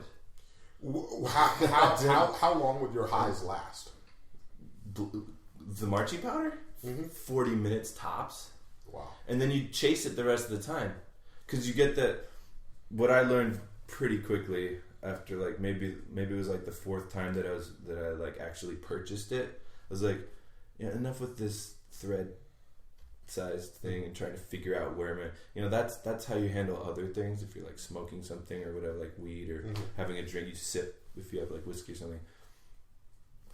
I think I understand what cocaine, what you're supposed to do with this shit. And I chopped a big, probably like pinky thick, longer though, and I just did half in one nostril, half in the other. I was like, ding! This is what you're supposed to do with cocaine. I get it now. I'm the smartest person in this entire party. Right. Yeah. And I'm the most interesting one, and I'm the only one who knows I'm the most interesting one. So everybody else disagrees with me and they're wrong. So you gotta go tell them. Yeah. Or just exist in this existence so they're wrong. No, I don't tell them that they're wrong or that I'm the most interesting person. I just talk and nobody else is... You just be it. You just be it. Yeah. So I was like, this is fucking awesome. And then it doesn't crash, but it wears off fairly rapidly, right around the 30, 40 minute mark. And so it's like, well, shit, the first one was like the bell ring. So then you do that again and it's like... It's not like weed or it's not like anything really. It just like puts you into like a it's like hearing the intro to a song, only half of it, and then you don't know what the kick in is. So is it less than the first bump? Yeah. And 50 minutes after your first line of coke, you're already feeling a disappointment. Like, oh shit, I can't maintain this at all. Like a human brain isn't designed to consume this for 4 hours, even though anybody who's ever done that amount of coke, they will continue doing it until they're out of it. Yeah. However long that takes them. Yeah. Or until their heart is out of it. One of the two will happen. Either you run out of shit or you run out of lifespan. And so it just makes no sense. Like even from a financial standpoint, from a drug, let's say you're just a partier and you never become addicted to anything, cocaine doesn't make sense for you either. Because what's the point? You just spent, you're talking about $40 to $50 for 1 gram. And a gram of weed will last you forever. A gram of coke won't. People want you gotta share all that shit. That was awesome. You're like, I am not sharing my coke with you. Get that bullshit. Like, here you go. Yeah. Then they're like, oh, he's stingy with his coke. Yeah, well, you buy this shit, motherfucker. Right. It's like, oh, then you want an 8-ball, which is a realistic amount if you want something the next day, right? Yeah.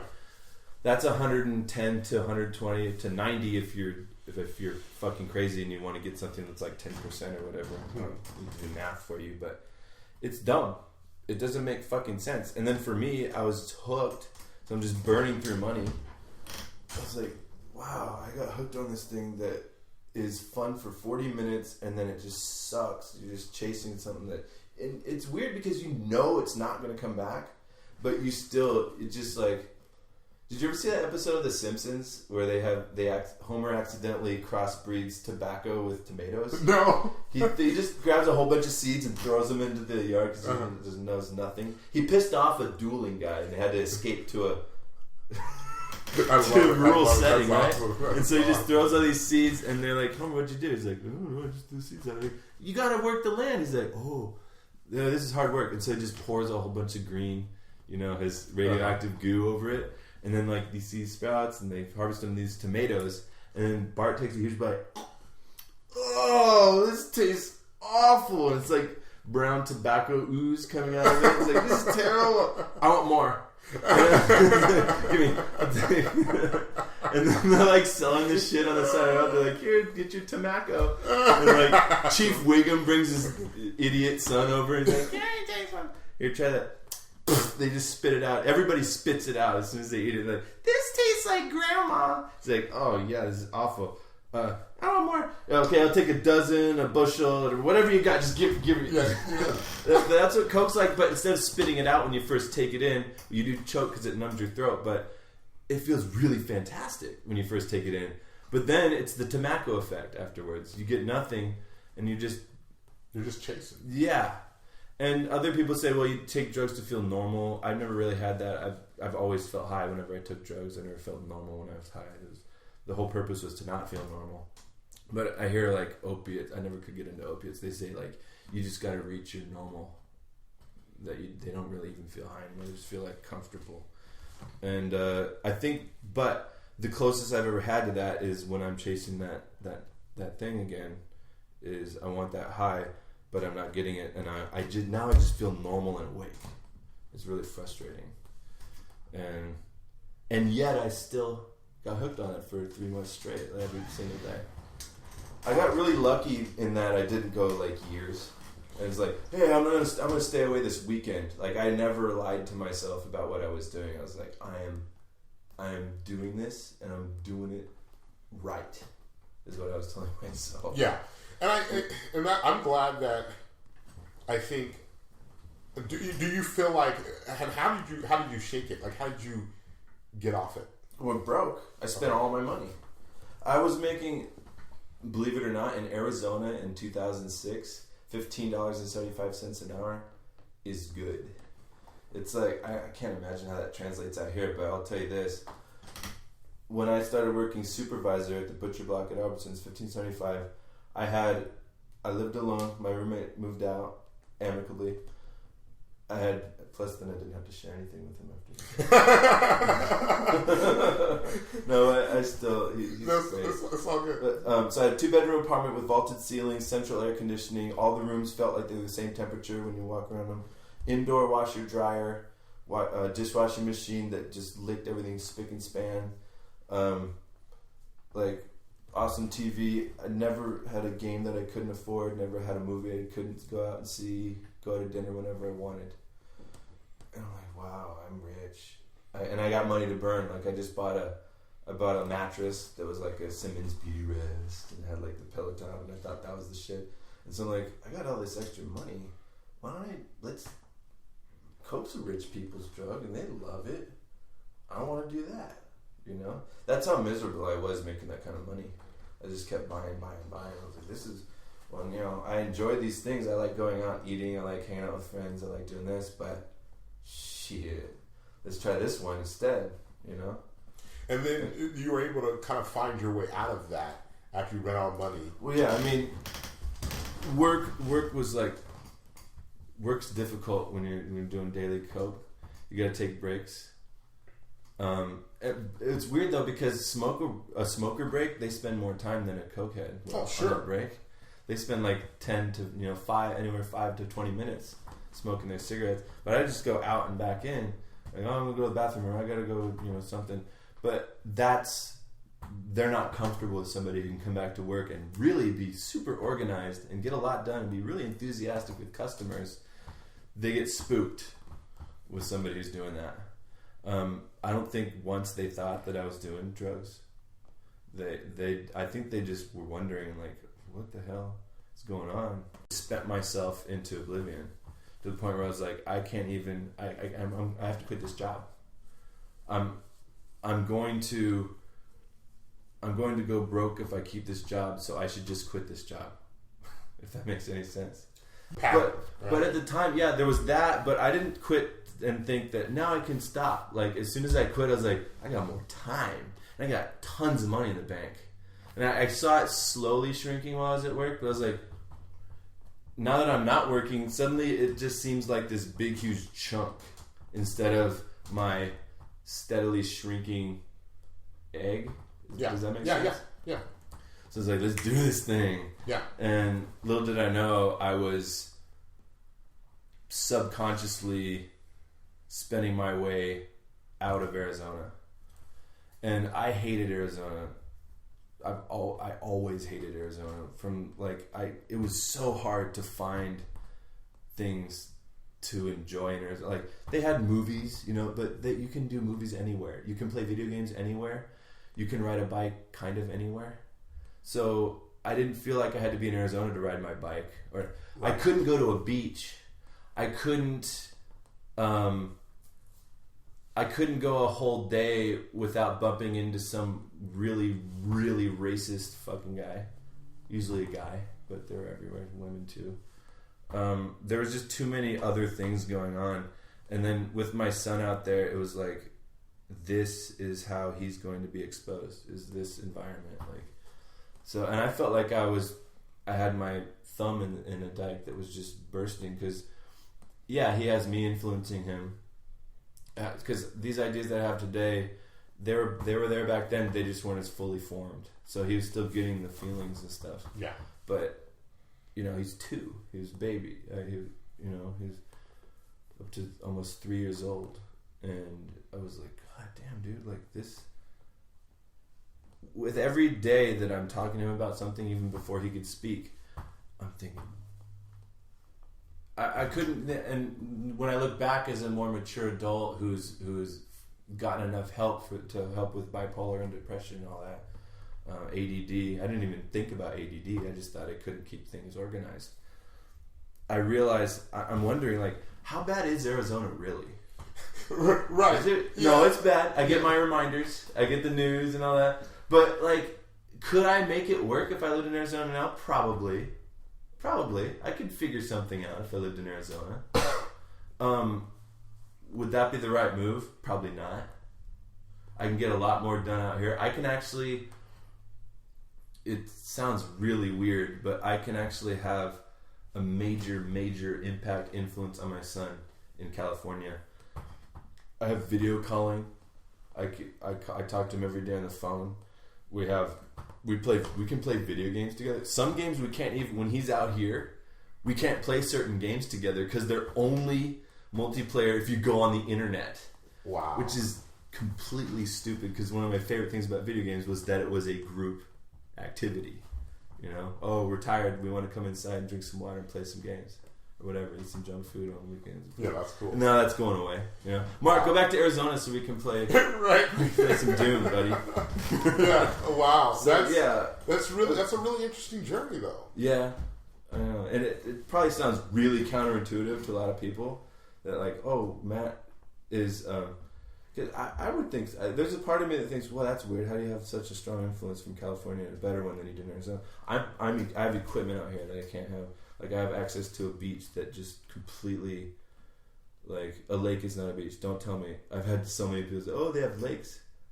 Oh, that's a big... Fuck your lakes. Get out of here, lakes. Do you know how big the Pacific Ocean is? There's no comparison. There's no comparison. Please. To the ocean. Yeah. There's a huge difference to the real ocean and an actual lake. Yeah.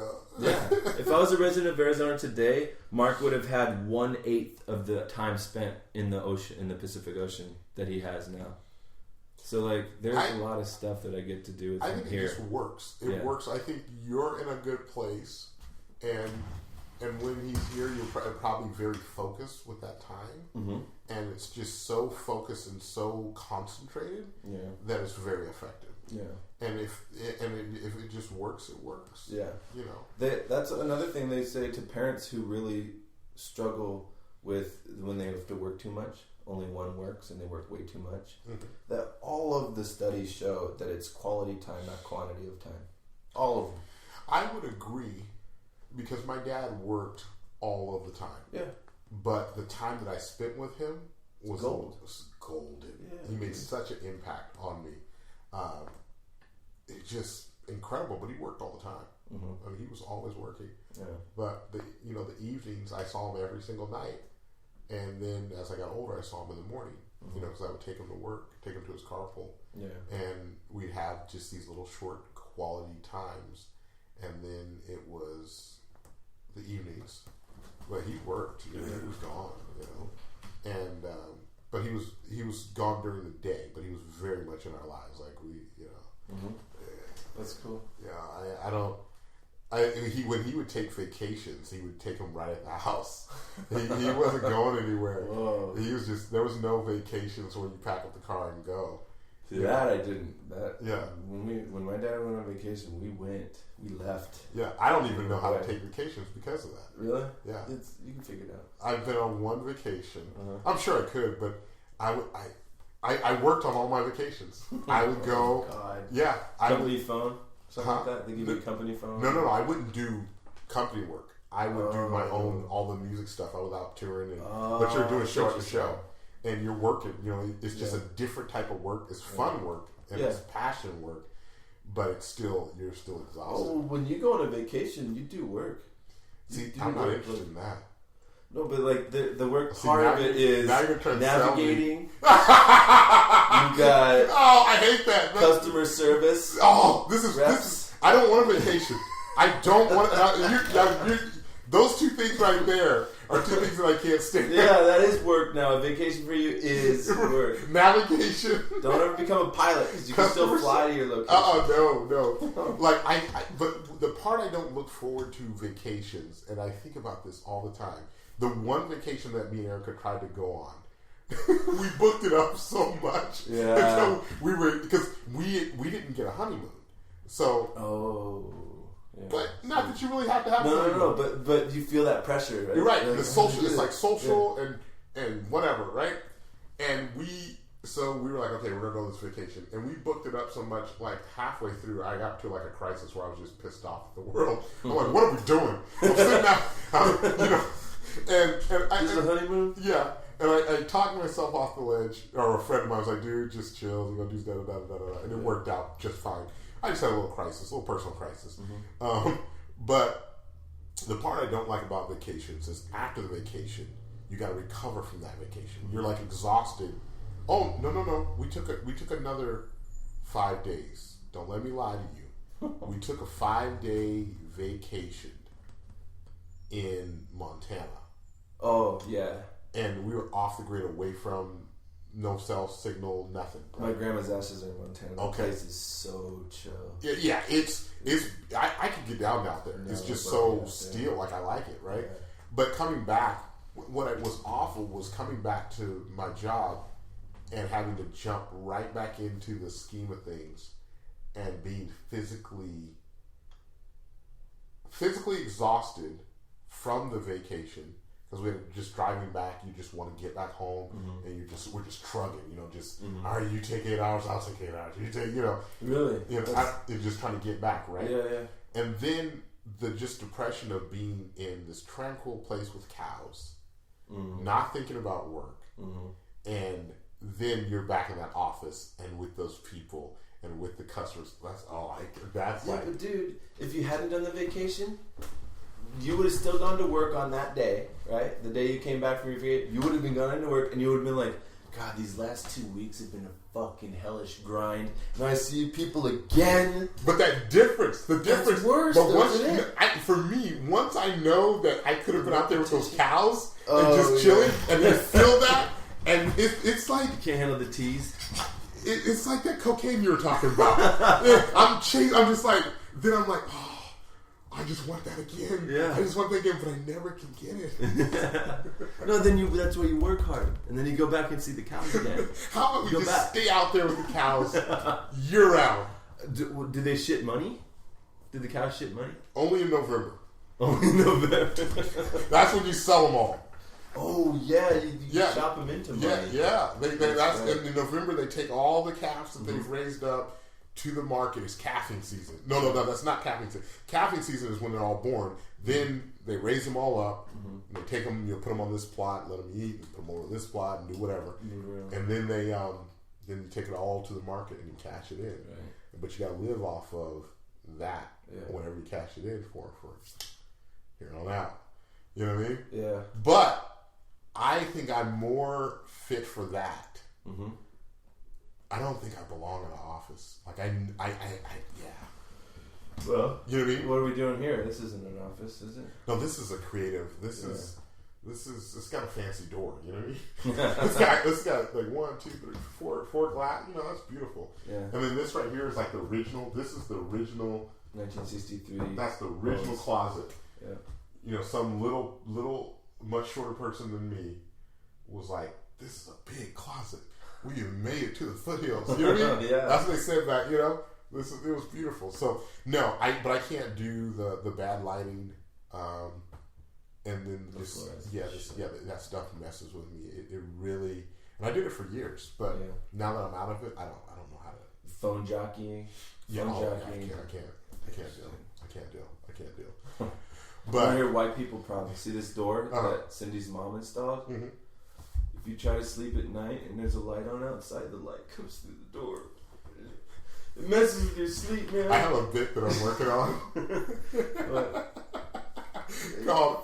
I'm a black man. I wake up and I'm gonna act like I'm white. Uh-huh. And the whole punchline is I almost got killed 3 times by the time I was I just walked up, woke up, was like, I'm going to go outside. I'm going to just drive the speed I want, and it's all good. Yeah. And I get pulled over, and I'm like, sir, and I get out of the car trying to explain it to the guy officer. I almost got shot. You know what I mean?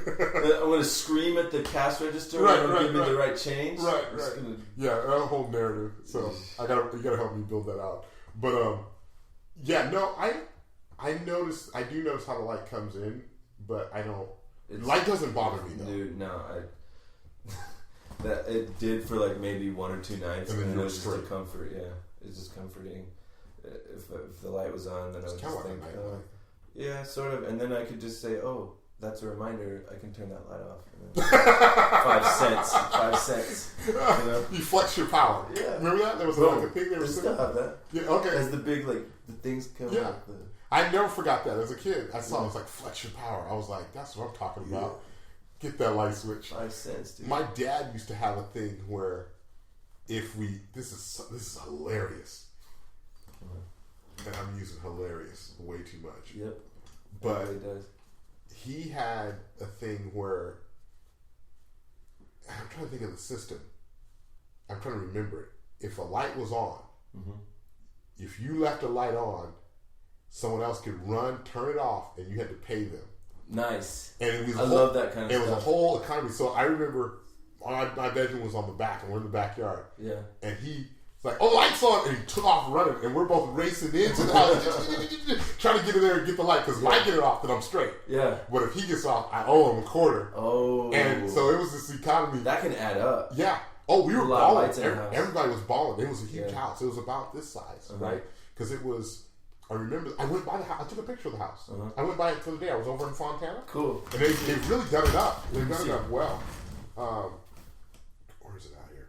They've done it up. Here it is, right here. They've hooked it up.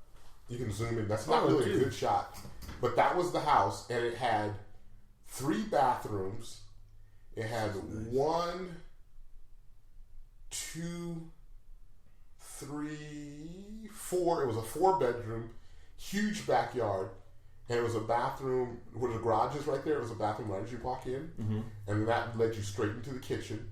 And then you had a counter, a little bar, and if you right here, if you just went straight through the garage, you had a kitchenette, like an actual dining room, and then you went into a formal back. The whole back of the house was one huge. Big. Formal, it was a huge house. Yeah.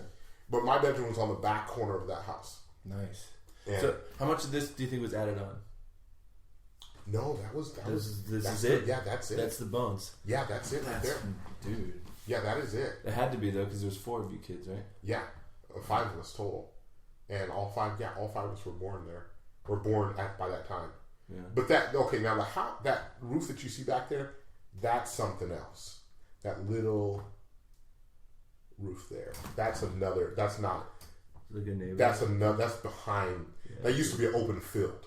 You could see Fohi from there, and you could hear the games and everything. Yeah. But it was a developed it a little. Yeah. Look, they even have solar panels. It's nice. They hooked it up. Mm-hmm. What's funny is the guy that lived in there before us was a loan shark, and so what used to be in front of the house was a 6-foot cinder block brick wall. Whoa. In front of the whole house and a gate. Like you couldn't see the front of the house. Uh-huh. So they knocked all that down and they did all that. But yeah, he was a loan shark. My mom told me that the other day. I'm like, are you serious? Is that why it became vacant? He got arrested or somebody killed him or something? What happened? Yeah, he I don't know the story. But he's not there. Yeah, and we ended up taking that house. Did you get a deal because it was like had a reputation? My dad actually got cheated out of that house. So the people he was paying money who he thought were not even the owners of the house. And then the people that actually owned the house came and kicked us out. Oh. And it spent years trying to recover from that. And he didn't actually get to buy a house until a month before he died. Because he was forced into bankruptcy over the thing? Probably. Yeah. I don't know what, but it just put him in a place where he couldn't. He was pretty much out of the game. If you weren't. Yeah, he was out of the game for years. Damn. And he had tried different things. He tried to buy property and build on it, and that didn't pan out. And then he tried to rent to lease, I think, or rent a house, and then hey, well, can we buy this? And it's like, no, it's too valuable. It's a rental property. They weren't trying to sell it. So it was just that cycle over and over and over again. That's cool. He tried though. He wasn't gun shy after he was giving so much money to somebody and realizing that it was all going into the toilet. Yeah. And we were there as kids, and they came to the house, opened up the door, and they were like, "Why are you here?" We're just like, "Why are you here?" Yeah. Who the hell are you? We're calling the cops. Yeah. It was a really traumatic experience, and me and my brother. I've never heard that with houses. It's only been like you're talking about this is before the internet, so. Yeah. You didn't have really much to go off. Not much vetting. It was. They had to. I think they had to get my uncle involved. He's a lawyer and try and sort it out somehow and figure it out. But they had to move. They lost the house, and so they just paid a bunch of money to just somebody. They couldn't find the scammer. Yeah, they didn't. No. There was no. He's a fart in the wind. Yeah, there was no. Court here and nothing. It was just like that. You just lost. It's usually what happens. Yeah, don't find these people. Yeah, you're out. You're just out, and then it's not the mob looking for them. It's the government looking for them. Yeah. They don't care. Yeah, because it was probably just a few. It was we were only. I don't know if we were there even a year, maybe a year. Mm-hmm. So 12 months. All right, they got away with whatever they got away with. That's it.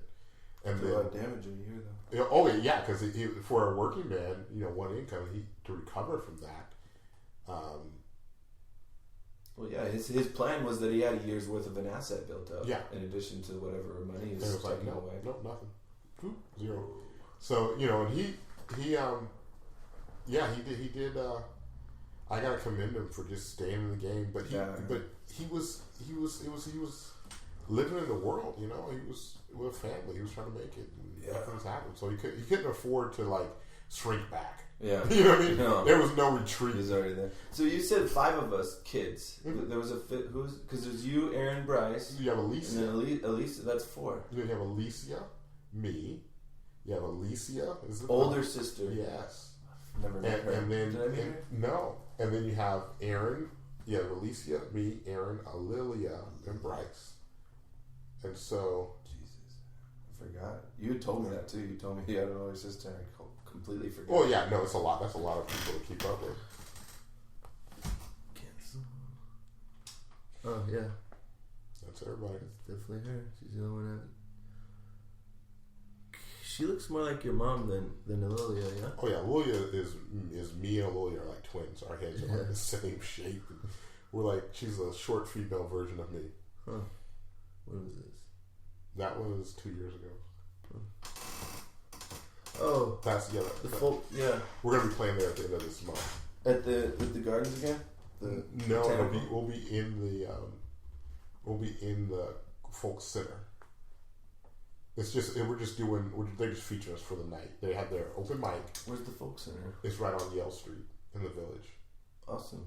And so we'll be there Sunday night, 7:30. They're gonna have a bunch of other artists, and then we'll do a set. The other artists will just do like one song, and they're just putting us as a feature. So they feature. Nice. So yeah, it's a really cool gig. We played there before, and then next year we're gonna do the folk festival, and that's gonna be at Pomona College. I'm not real familiar, but I'm assuming it's right here. It's right over here. It's on I think Harvard. Yeah. But there's a bunch of them, so the Pomona College. Yeah. That's great. That's the place I applied to for administrative assistance. Oh, that's supposed to walk into. Yeah, that's... It's a nice place. That's great because it's close by. Yeah. I'm walking in tomorrow. I'm walking in 2 places tomorrow. Okay, good. To ask them if they filled the position yet, because it's been a couple of weeks. Yeah. And I asked Cindy, so I'm supposed to call him now, because I applied 2 days later. I'm like, it's time to call him. She's like, actually, with colleges, that's not what they do. Like, you wait to hear from them. It's like, I've actually never applied to any job without a follow-up phone call within 24 to 48 hours of applying, ever. Or if not a phone call, walking in. Ideally, if I can and know where to go. Yeah. So it's like, really? I'm not supposed to? Okay. It felt really, it felt like I was out of a comfort zone that I needed to be in. It felt like maybe something that you would, if you didn't respond, it would be unattended. Yeah, like I'm doing something wrong by not calling after I apply. Like that's what you're supposed to do. Gotcha. So, but I guess now, because I keep asking him like, when did I? She's like, yeah, you go in. It felt weird because my wife is like, yes, you're allowed to go and talk to the prospect. Yes, you can do this now. It was very samurai. Yes. It was like, now is the appointed time. Now it is good. The sun is right. You can go. It's a good day to die. That's cool. Good luck with all that. Thank you. And because that would be cool if you could. The big thing is, I think, is being able to make sure your commute is small like that, and walking during winter. And I don't see why there can't be. There's enough money flowing here, right here. I was shocked when I went on yesterday. Because yesterday, what day was yesterday? Tuesday. Mm-hmm. On a Tuesday, how much money was flowing, and just the business person. I think because I was RTO for so long. And you were counting your ducats every day. Oh yeah. You were. I mean, you were like, okay, how much money did we make? We've been open an hour. How come nobody's come in? It was that type of thing, Whoa. right? Oh, dude, it was high stress. No, yeah, that reminds me of retail though. Yeah, so it's you're looking at how much, and back. If you were any type of manager and you didn't know where you were at. You're not a manager. Yeah. So winners know the score. Mm-hmm. You knew where you were at day by day. You were pumping up. It was such it's constant. Yeah, and what shocked me is that I was comfortable with that because that's not my personality. Mm-hmm. I'm more like, dude, work yourself out. Let it grow, man. Give it some space. Check the batch at the end. See what the numbers look like in the receipts. But I got good at. But it's not natural for me. Right. You know what I mean? It's not. I'm not comfortable with. Hey, where we at? What you got going on? You got some stuff. Got some. Yeah, but you know how to educate yourself and you know how to play a role, though. Right. And I did really well in that environment where I always had something going on. I was like, and I was always my visual. The way I'm real visual, so I would always know. Oh, I need to call this person, and I could see their face, and I knew what they wanted. I knew what color, whatever it was, and so I was like. Oh, hey, this is Travis. Hey, are you still looking for... I was always chasing it, you know. So I was able to generate business pretty well. I was able to do pretty well in that environment. In that cookie cutter. And then the same thing, that was the sales side, and the same thing with collection side. You're watching where you're at. It's like, how much more you got to go? So I got really good at, all right, we need 15 more bucks. We need this one. There's times, I remember opening a day and we needed $2,000. Oh, you got to turn up the drip on that day. And so... Is that just phones? Or do you just hit... You send cars out? More cars now? You're sending cars out. You're hitting them with... You're sending cars out. You're hitting the phones. And then you're making sure there's no money, no auto pays. The way you win is really auto pays, but it gets really tricky because that's people's money you're messing with. Oh yeah. So if you run that on the wrong day, or if there's notes in there that you should have read it, yeah, it just gets, it's a hot mess. And so it is, and then there's abuse that comes into play where people are running people's cards, you know. And, yeah. Oh yeah. Oh yeah. I forgot about it. Oh yeah. It's like, yeah, because when you talk about it, at the back of my mind, there's always knowing, just from the very few stories that I've heard so far with those drug, you know, they got so they had to sell, which is what most dealers have to do. And then, so of course they were stealing credit card numbers. When you were just telling me that, of course they were. Yeah. That's not surprising to tell me, but still. It's like, I wouldn't see them steal it and pay for their own stuff, because they would just they were just trying to get money for that day. So they'd run someone's card, but they shouldn't have run their card. But that's a form of stealing. You're right. Right, the company's stealing. Yeah. Absolutely. Yeah. You don't, come on, what are you doing? You know, you're right. I agree.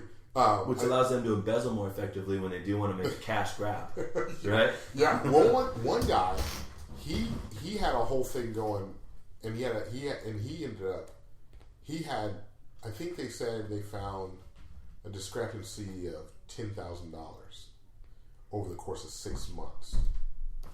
So he ended up killing himself.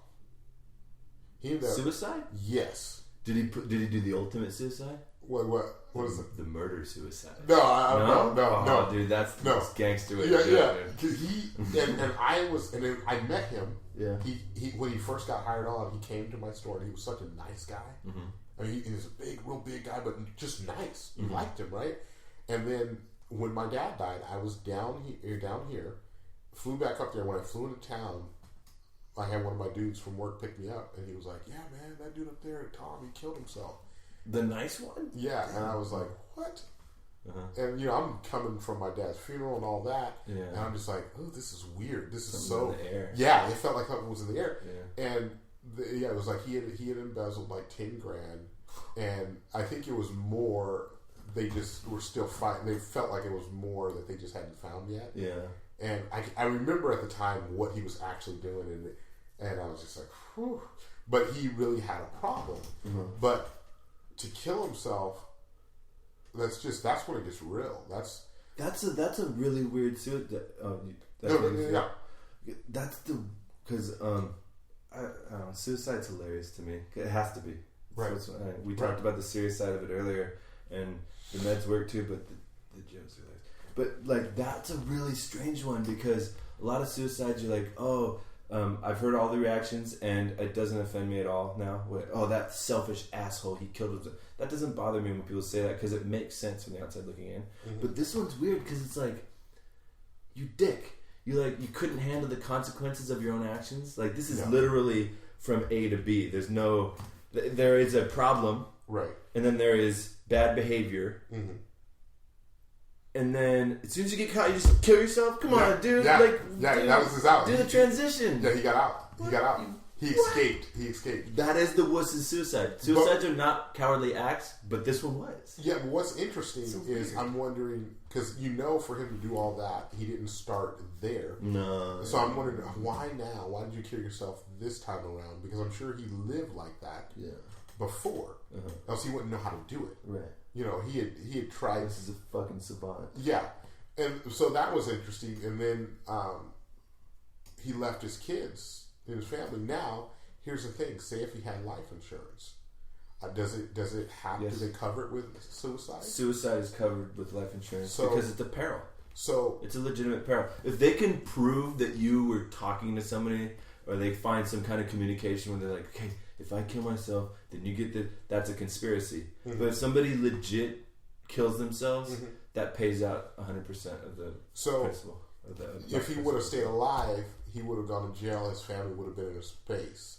Killing himself I don't know if he had life insurance, but say if he had life insurance and they're straight, they get paid. Yeah, and that's the key: is you don't tell somebody. Right. I'm going to kill myself, and then because now that's planted, and then you don't get your guarantee because your last thought, if you want that to happen while you're doing it, is your family's taken care of. Now you don't get that anymore because you just told them something they don't need to know. Right. So that's really interesting. I never thought. Thinking about that right till right now, like that probably they probably were square. and they're not going to. They can't sue the family. Mm-mm. They didn't go after. They didn't. He did that. Mm-hmm. He's out. Mm-hmm. And that's another one too. Maybe not a gunshot if you're gonna kill yourself, because they could find a way to. Yeah. Oh, maybe she shot. Yeah. Put it in I think I don't remember. I think it might have been overdose, but he did it away from home. Mm-hmm. Like he did it. I don't know, or maybe here's the other thing. Yeah. Maybe he didn't commit suicide. Because it was accidental overdose? Not accidental overdose, but maybe he owed them, and they took him out. If you really thought that, I don't know if you would be sharing it on our podcast, would you? Because the company, they're going to come after you now. You just peeled back the curtain. The wizard's pissed. No, they can. I'm just coming up with this right now. I'm just thinking about it. Oh, okay. I don't. Well, we'll know for sure if it's true. If this podcast ever takes off, I give you 6 weeks. Okay. And then they'll tell me. Yeah. Or I'll just have a black car show up. Yeah. Room service. Yeah. Black car. Yeah. The black car. Yeah. For so. Sure. Yeah, those I don't know. No, that's crazy. Though. Yeah, that is crazy. That's easily. Those are the things you think about. Yeah, easy. I think that easily could have happened. But I don't know any of that stuff. No. The strange thing, though, is that because usually when people share something like this, you're like, "Wow, this is wild speculation." But with RTO, not so wild anymore. Well, if the types that I've heard described around this, if he embezzled $10,000, that is a desperate person. Yeah. Like if you need that much money, that means you've racked up your bill in card games, or that's not. You're getting ready to run. That's not. Oh, I need to go put $10,000 in a slot machine. That's card games. That's your. This is how you're into it. Yeah, there's fingers and toes, and family members are on the line here. Yes. Yeah. You know that kind of money. You know, that's not just he's playing poker. It's a drug habit, though. Yeah. You could easily go through that much money in that time period with one drug alone. But yeah, he was very unassuming. You would not have thought that he would just do all that. Maybe that's why he was so able to be so congenial, is because he was able to. Oh, absolutely. Do his thing when he was around. Because you're not. You're a mess if he was clean. Yeah, you're not. You're just not going to assume, because he was such a nice guy. I mean, I remember meeting him and thinking, this dude is cool. Yeah. Like he did not remind me of normal rent to own guys, because they all have a flair and a cockiness and a swagger and just an ego that's just like spilling out, and it's awkward. Yeah. You know, their ego is awkward. You're like, dude, you're just the accounts manager. That's it. Like you act like you're like the CEO. So he was kind of like you, sort of more like you than the others were like you. Yeah, he would be more my personality. So when he did that, were they now looking at you like, okay, now when's Travis gonna go? No, because they knew they didn't. He came from a different franchise. Well, I came from a different franchise too, but I think they felt they wouldn't have made that connection because there were so many other guys that were on the radar. You know what I mean? They wouldn't even. They would have never made that connection, relating us together or anything like that, or because I didn't. You know, I had. Yeah, that would have been a real jump. Mm-hmm. But he came from a different franchise, and I think he had. I think he only had been with the company for a very short time before all that came out. Whereas I have been probably with them for maybe 5 years. Okay, so it could have been coming from either. Yeah, so they wouldn't have. They sort of felt like they knew me, you know. But towards the end, I think they were surprised. You know, I've had people say, guys that I work with say, "Oh, you changed," because I would stand up for myself when I was new in the business. I sort of just, "Oh yeah, okay, that's cool, whatever. Just I'll take whatever, you know, just whatever. That's cool, as long as I'm getting paid." Yeah. But then towards the end, I was like, "No. This is what it has to be." And they're just like, "What?"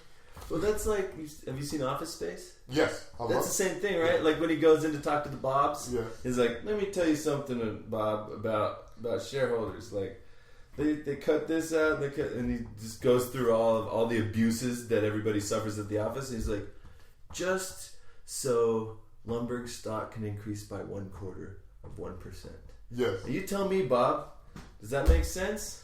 Yeah. Like, no, that you have to realize that is a straight shooter with upper management written all over him. Yeah. Like, yeah. That that's my favorite, one of my favorite movies. Mine too. Of all time. Hell yeah. Like when I saw that movie, so there are.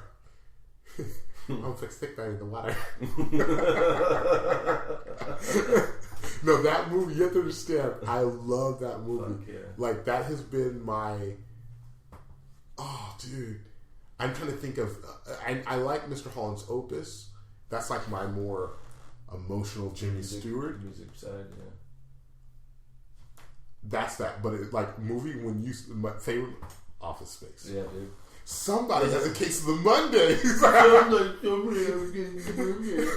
face. Yeah. Says it. And you have no flair, right? They say flair. You have to put your flair on. And he's like, oh, we can make my face. Oh. My favorite, though, is when he goes over to his buddy. And they're, what are they? They're fishing. I can't remember what they're... No, they're just hanging out. He just comes in. He knocks on the window. He's like, go around. And he's like, let me ask you something. When you go into work at the job site and you're digging... Does anybody ever say, you come in on Monday, does anybody ever say, it looks like somebody's got a case of the Mondays if you're feeling like shit? He's like, no, man. No, fuck no. I believe you get your ass kicked if you say something like that. Right. I love that movie. Like that was it the TPS reports? Yeah. You know, and he doesn't even finish his TPS report. Oh, I love that movie. Yeah. And then when they go beat the printer and the fax machine, and they're out there, and they're playing Ghetto Boys. Yeah. Doing it. And the guy walks by and he locks his door. Yeah. Oh no, that's it. Yeah, when he's going into work, he's just like, yeah, and then he's like, oh. I only talk to my diary. When my mother comes, I gotta freak done. Oh, I love that movie. Yeah. They go up. It's just a dude selling flowers. Yeah. He just rolls it up. Yeah. Gets past him. And my motherfucking time. Yeah. That I'm telling you, that movie changed my life, dude. Yeah. When I saw that, and then when Orlando, when he comes, he's selling the magazines. Uh-huh. And he comes in, he's like, "Do you have a child?" Yeah, just that. Yeah. Oh, it makes my face hurt, dude. I love that movie. Like, and then makes my face hurt. Yeah. That's how it started. It was a Milton sketch on Saturday Night Live with the drawings. Wow. It was remember TV Funhouse, right? The cartoon TV Funhouse portion was like in the early '90s, I think, is when it started. I missed a lot of that. But yeah, there was a Milton thing. Wow. He was brilliant. It was that movie. Magazines guy though, because he held that character for so long, and so he's just like, fucking, I'm gonna talk to this guy because he's not gonna tell anybody. It was some of the most. I'm gonna level with you, man. I'm not really a crackhead. I just do this to sell magazines. He's like, so do I have to buy any magazines? He's like, that all depends. Yeah. You're not gonna tell anybody about this, are you? It was some of the. It was kind of like, it was my Napoleon Dynamite. Yeah. You know. Napoleon Dynamite was funny, but I never really got it. I like the... It's characters that were funny. Yeah, I like the grandma. I like to get a quesadilla or quesadilla. Yeah, quesadilla. And I went up to the drive-thru and actually said that because I couldn't remember how to say quesadilla. I struggle with it. So I'm like, I want to get a quesadilla. And my wife just starts laughing. I'm like, I can't remember how to say it. Yeah. You know? Yeah, they don't even have that word in Arizona. It's a cheese crisp. Oh, wow. They won't say quesadilla, even that's too Mexican. Oh, wow. It's a cheese crisp. Oh, wow. That's deep. But yeah, so Napoleon, I liked La Fonda. I like the verbal abuse of the llama too. La Fonda's good because the way they met. La Fonda's great and his mustaches. Yeah, just online talking to girls. Just talking to babes, Yeah. And just this whole thing, he was. Yeah, the characters. Yeah, the characters cap, are funny in that. Yeah. But Office Space. Overall, though, it didn't have that punch that. I was happy that it was so low budget and that it was a cult. Had a cult following. Uh-huh. And people were, vote for Pedro and the whole thing. Yeah. But Mormons made that. Wow. Yeah. Well, Mormons be getting stuff done. Shout out to my Mormons, like straight up. Yeah. Because Feeling was like is ran by Mormons. Oh yeah. Shout out to all you know who you are. There you go. You know who you are. Dude, this is how Mormons do their gangster. No caffeine, right? They had that for years. No alcohol, no caffeine, no nicotine. They bought. I don't know if it's controlling interest. No, I don't think it's controlling. But they have a big piece of Pepsi that they invested in. Oh yes. Oh, I'm aware. Did you know? Check this out. No, this is like divine intervention. Though it's so perfect timing. Those gold plates that you have to translate. Mm-hmm. They realized that there was a small mistake in the translation. Mm-hmm. And you would never believe it when I tell you because it just sounds so miraculous. But they're allowed to drink caffeine. I remember that. Did you know that? They don't have caffeine now. I remember that. And fantastic. And I said that works out with their investment. Brilliant, man. When in history, thank you, God, does religion and your theology and your understanding of your scripture line up with your financial need, your financial? Every time you spend $1, if you're a Mormon, it's beautiful. Did we go too far? We're still good on time. We just the battery tapped. We have 10. 2:10. Yeah. Crushed it. We have 11 minutes left on the battery. So yeah. All right. That's good. So this was fun. I'll do the outro. Black and White Privilege. This is episode 1. Yes, it is. Because the other one was 0. That's right. The progenitor is done. This is the baby now. Yeah. And I'm Travis. I'm Matt. It's been a pleasure. Hope to see you again soon. There we go.